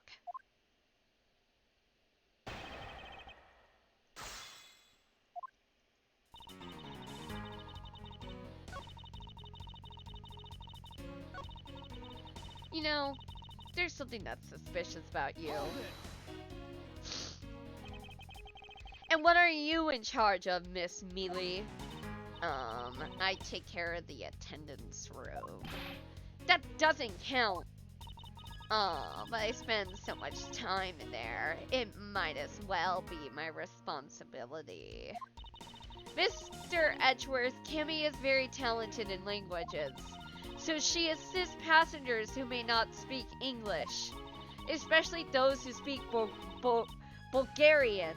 She is the only one on this flight who is fluent. Oh, you mean that kind of what I am in charge of. Why didn't you say so in the first place? What else could I have meant? Yeah, so I'm really good at Bulgarian. She's fluent in Bulgarian? Then I suppose you're in charge of processing documents in Bulgarian. Yeah, I take care of anything that has to do with Bulgarian. Very interesting.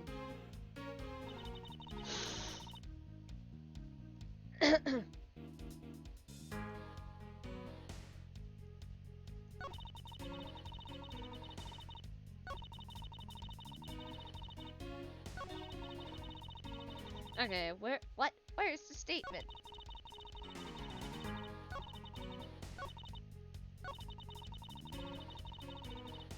Yeah, present the certificate. There's the statement. I was like, hello? Objection!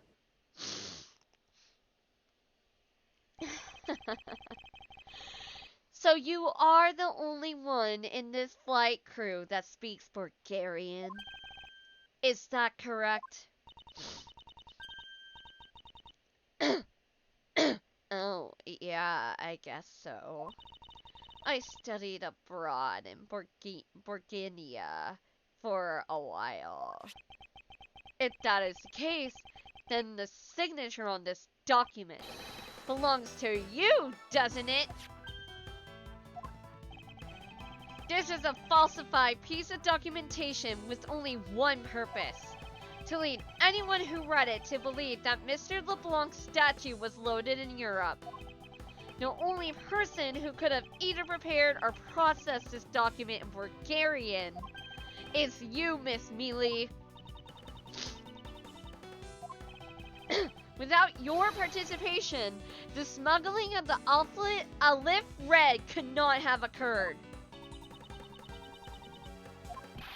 Don't sleep while I'm pointing my finger at you!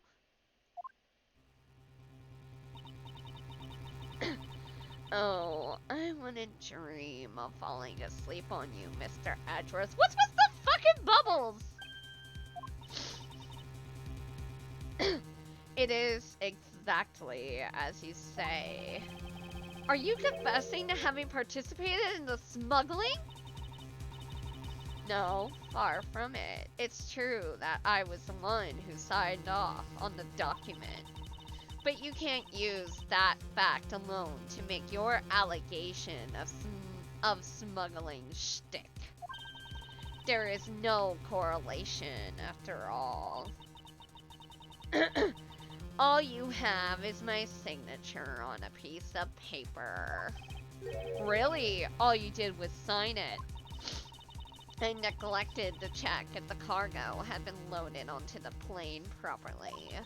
So sorry about that. It seems that she's finally woken up. This is going to be one tough fight. Suppose, and this is just a supposition, even if I was involved in the smuggling. You can't throw the charge of murder on me just like that. If you were involved in the smuggling, you would have a strong motive to kill. Agent Hicks was in the middle of an investigation regarding a smuggling ring. And just when he was about to close in, he's killed by a member of that ring. Well, did you ever stop to think that maybe Rhoda is the smuggling ring member? After all, unlike me, Rhoda has access to many things on this plane for work purposes.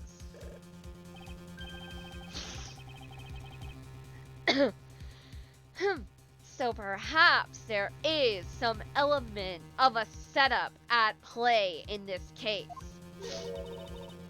What are you talking about? Don't worry, I wasn't talking about you. I meant the killer. First it was myself, and now it's Miss Tenero who's under the microscope. Seems to me that our killer is going to great lengths to pin this crime on anyone they can. You have no proof that Rhoda is being set up, or that she isn't. Actually, I believe that she was indeed the intended target from the very beginning. I believe that the plan was to push all of the blame for the crime onto her. And this evidence will prove my suspicions. This proves that the killer was out to frame Miss Tenero from the very beginning. The suitcase bitch! Take that!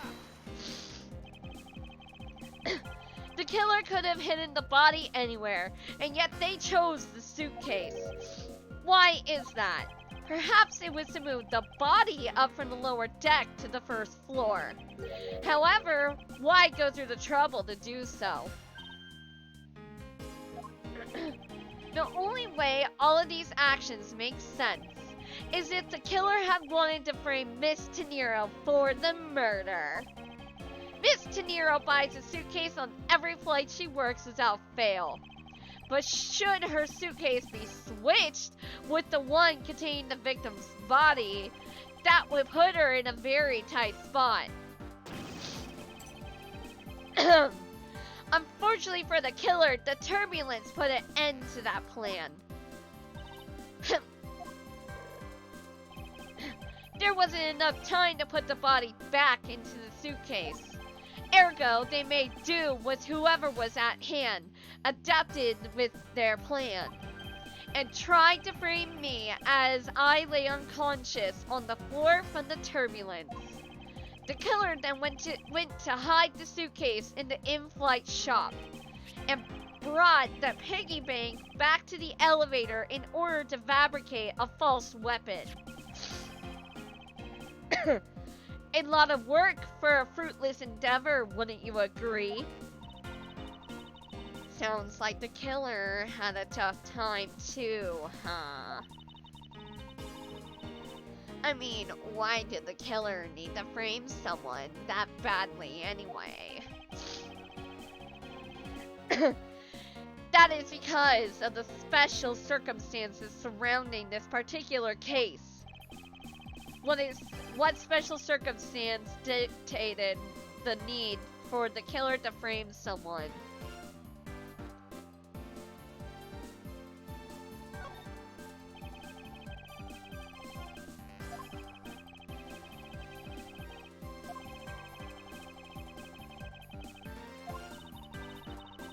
I clicked the wrong one!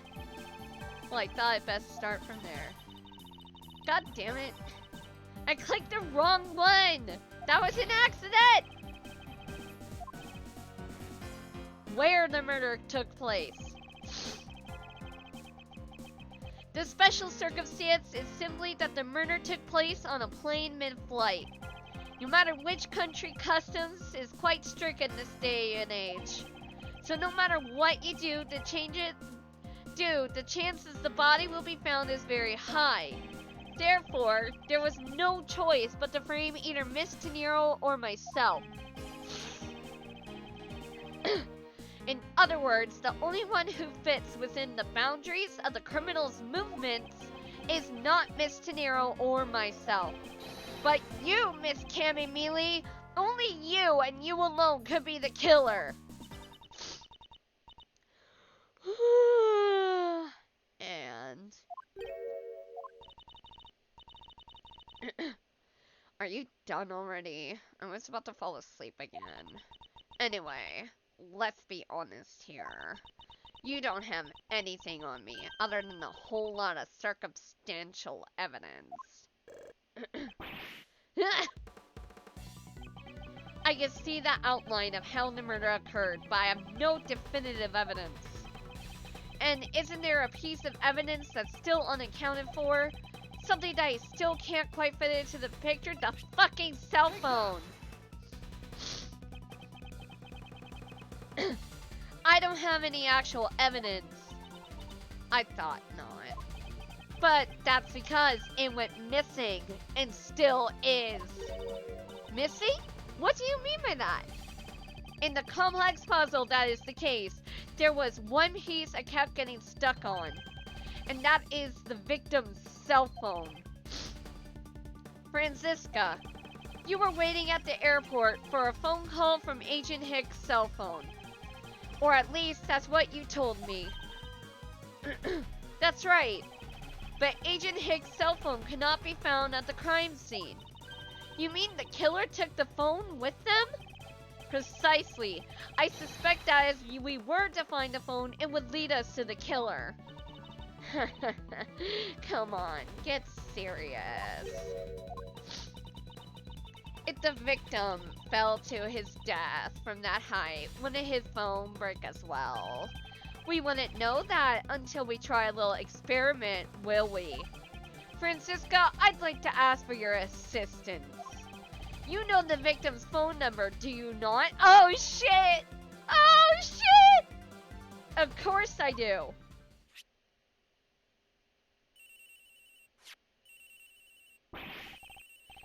Hicks' phone. It's ringing from somewhere, sir. I hear it, Detective. Now where is it coming from?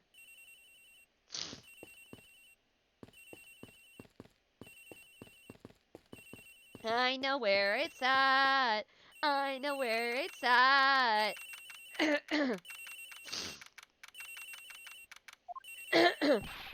The ringing is coming from somewhere in here, sir.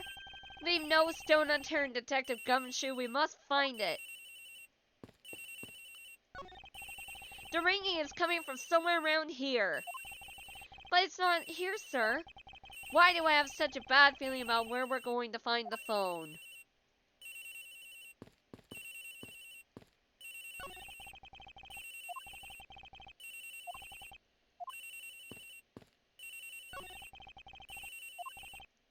What?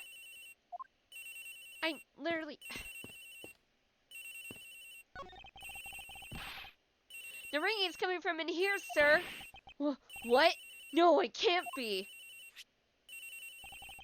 This has got to be the victim's cell phone. Just whose locker is this, sir? It's Miss Tenero's. What? She could have planted it there.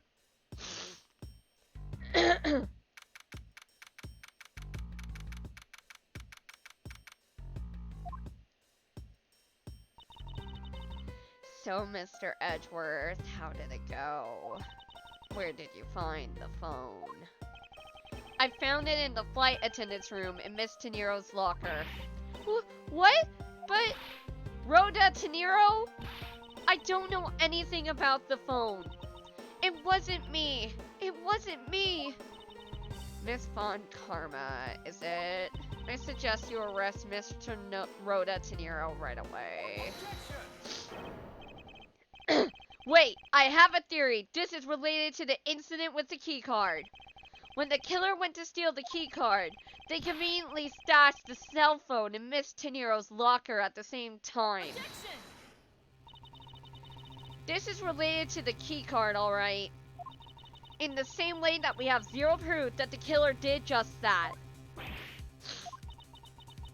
The only voice that sings the truth is evidence. That is the one bird we cannot ignore. What should I do? Francisca's right. I can't offer baseless conjectures at this point. Alright then. Why did the culprit take the cell phone from Agent Hicks? It must have something very incriminating on or in it. Hold it! It took a picture! What now, Miles Edgeworth? It's not over yet. We have yet to figure out why the killer took the phone. What? Inside the phone lies the final piece of incriminating evidence that will point us to our killer. We need to examine this phone in more detail. Easy. It has a camera. Ah! It's a camera lens! Come to think of it, I wonder, how exactly was Agent Hicks planning to preserve the crime scene of a smuggling? Francisca, I need you to confirm something. This cell phone, can it take pictures? Mr. Edgeworth, I can't believe you don't know how this kind of basics about this kind of basic stuff, sir. This looks like a very similar model to my own. Mine can take photos just fine. Do you think Agent Hicks could have taken some pictures with this? In particular, pictures as evidence for his smuggling case? If so, I'd say there may be some very inconvenient photos in here of our killer smuggler. But the phone's all busted up, sir. Even a super prosecutor can't repair a broken phone. Doesn't mean the SD card isn't busted, bitch!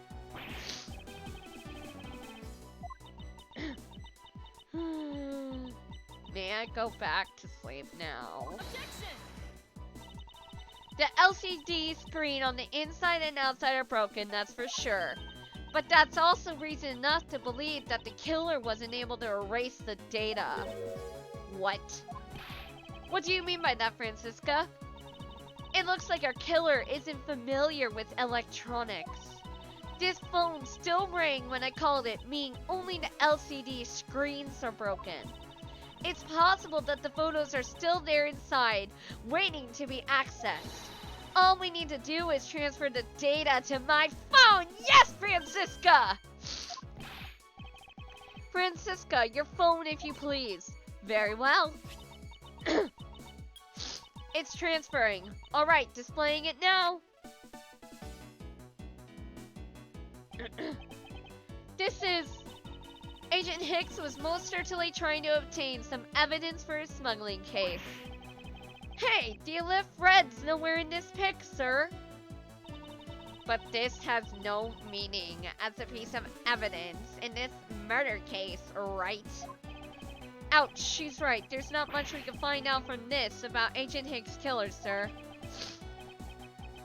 Is this it? Is this the end?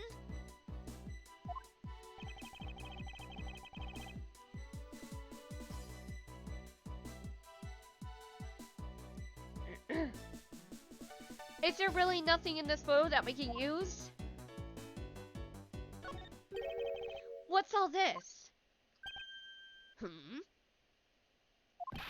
Oh, they are the cargo ships from Burguinia to St. Fa. So the reason they aren't here now is that they were dropped off in St. Fa. Mr. Leblanc, can you tell me the content of the boxes? Unfortunately, there is no English written on them anywhere. One cluster of the boxes is written in Burgundian. It says cloth in English. Cloth? Could it be? Is this where the killer? What? What for is that scary face? Miss Mealy?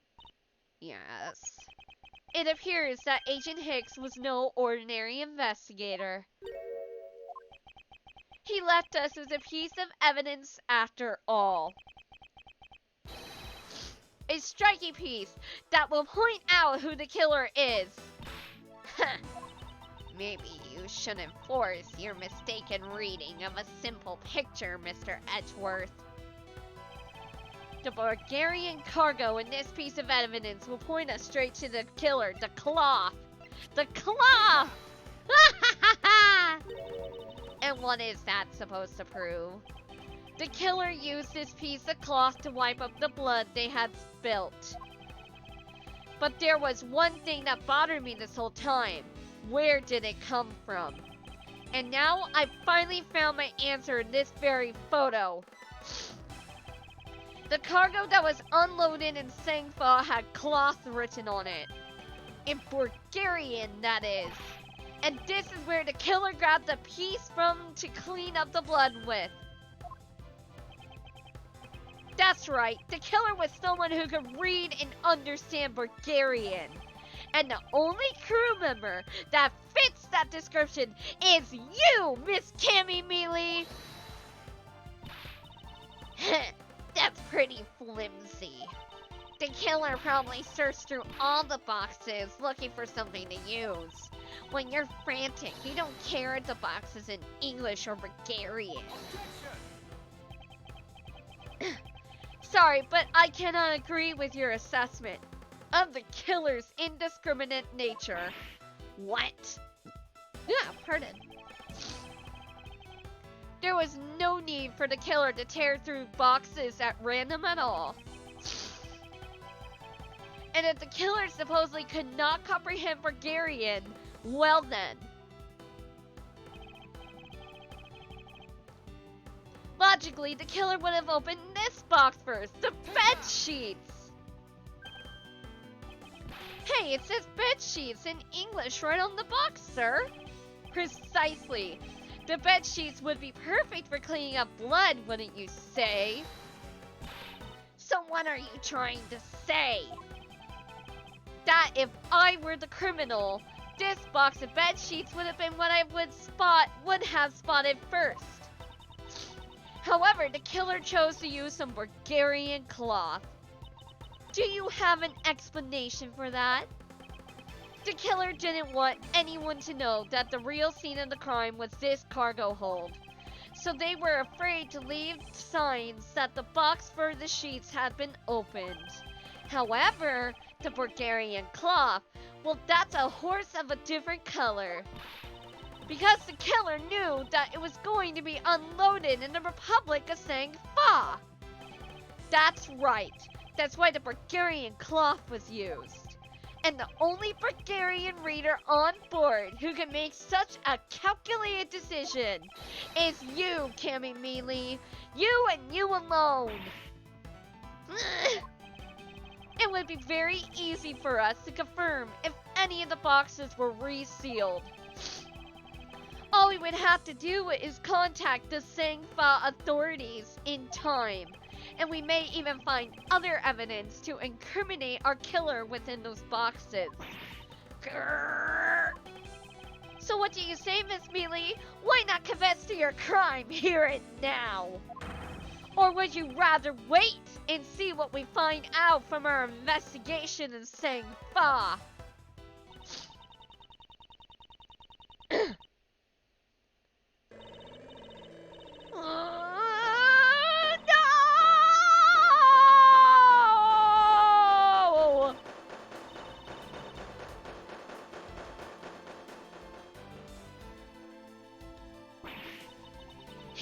He was Interpol. I couldn't stop it. I brought him here. He started taking pictures. I couldn't be found out. I was scared. I was in trouble. So you pushed him to his death?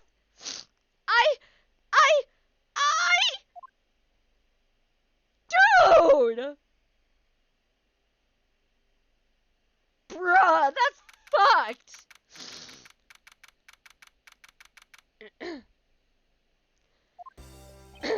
We finished making all the arrangements to take the suspect in, sir. Very good, detective. What about the smuggling route? Did she say anything about that? They're taking her down to the precinct now. Hopefully we can get more out of her there. Whenever we even approached the topic, she started foaming at the mouth. It was scary, sir. She probably wasn't prepared to commit a murder all of a sudden. One thing is for sure, the ring behind this whole mess means serious business. It looks like there's a lot more to this case than meets the eye. Mr. Edgeworth? I just wanted to say how much I appreciate everything you did. Thank you very much. It was nothing. In fact, I should be the one thanking you for your cooperation. But truly, if it wasn't for you, I might not be here right now. Instead, I can continue to serve our passengers as a flight attendant. I hope that, well, please accept this as a token of my appreciation. I see. You don't have to take it if you don't want it. No, I mean, I would never turn down a lady's generous offer. Oh, thank you. I'm sure it will serve you well. He's gonna give it to Gumshoe, because he wanted it. And remember, we here at iFly Airlines are always ready to serve, Mr. Edgeworth. Thank you, I'll keep that in mind. Now I must bid you farewell. May all your skies be blue, no matter where you go. Turn around and give it to Gumshoe. He's gonna do it. I can't believe we wound up investigating the whole day, sir, but boy, was it fun. Speak for yourself. My day was filled with earthquakes, elevators, and false charges. By the way, where's Francisca? Oh, she's filling out some customs paperwork for her departure. Departure? Yeah, Miss Von Karma's always really busy, sir. She's been flying from country to country to chase down some leads regarding her case. Detective, can you cancel the car I had you reserve earlier? You got it, sir?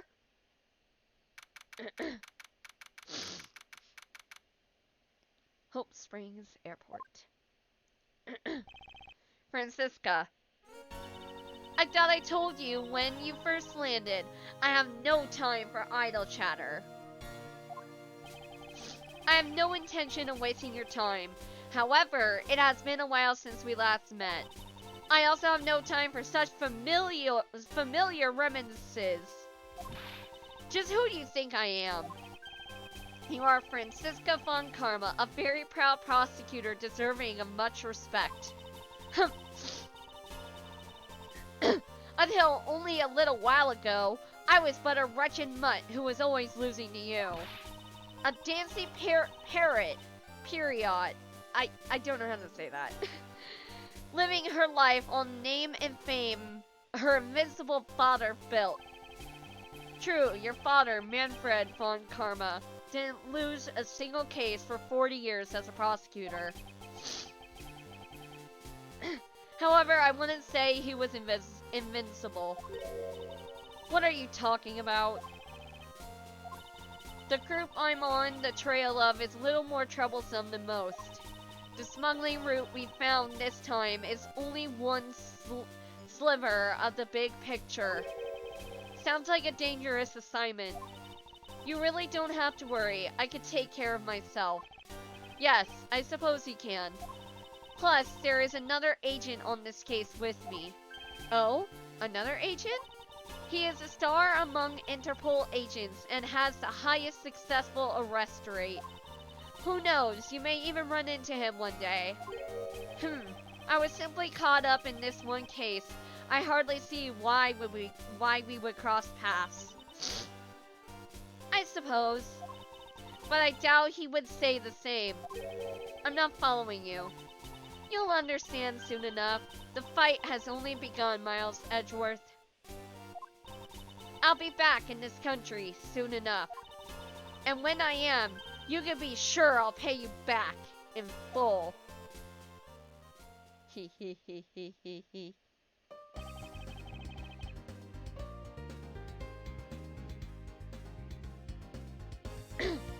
And just like that, she's gone, huh, sir? Thank goodness, I can finally rest easy knowing I won't have to watch out for her whip. Detective Gumshoe, I want to thank you for all your help and cooperation. Oh, it was nothing, sir. I was just happy to be able to work with you again, huh? I think I'm gonna celebrate by adding a little extra salt to my instant noodles tonight. Just how much did you cut his salary by, Franziska? Detective, I was wondering if you might give me a ride down to the prosecutor's office. Sure thing, sir. I'll even fly down the road in the patrol car if you want. Don't make me remind you, Detective. Safety first. I see that hydrate, but my soda is currently out, so it's gonna have to wait a minute. I finally solved this case, blah blah blah. Franziska von Karma, the smuggling route she was after. The leaders of that ring had already put their trump card into play. And the players on the other side of this war, they would begin to make themselves known through the next incident. Oh? Edgeworth speaking. Ah, finally. I called who knows how many times earlier, but I couldn't get through. And you are? Ah, have you forgotten my voice, Miles, my boy? Mr. Amano. Ernest Amano, correct? Ah, so you do remember me. I know it's rather sudden, but I can't ask this of anyone else. There's been an incident, Miles. My son, he's been kidnapped.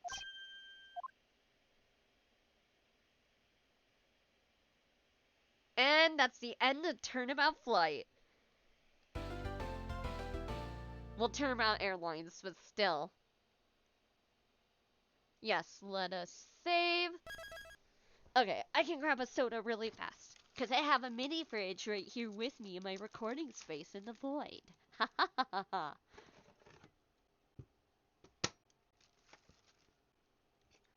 Alright, let me... Alright, hydrating.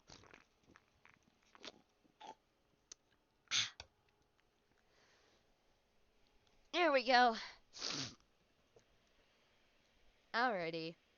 So with that said, we've been streaming for 3 hours now. So I think that's about it for today's stream. Alrighty. Well, thank you all so much for watching. It was so much fun today, oh my god. My voice is totally wrecked after all those voices I did, though. Like, holy shit. But anyway, thank you all so much for watching Overworld. It was wonderful, watching and streaming for you guys. I had a lot of fun. It was great. Yeah, I'm trying to look at Twitch right now to see who's streaming. I would love to raid someone. I just gotta figure out who.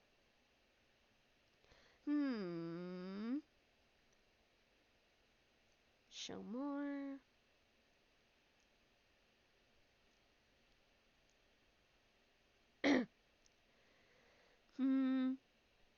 I know who we're gonna raid. Okay. Firstly, shut up the ad. Taco Bell, stop trying to be on my stream, please.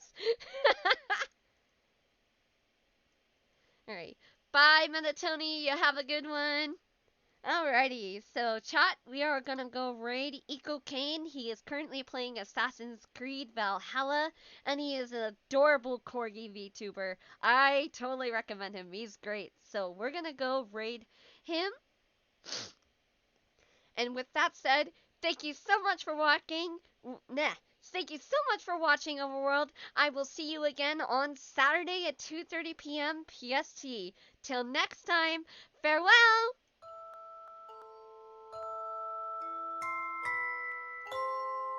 Long enough. Tangent Terminator. You gonna put this in the fridge, Sean?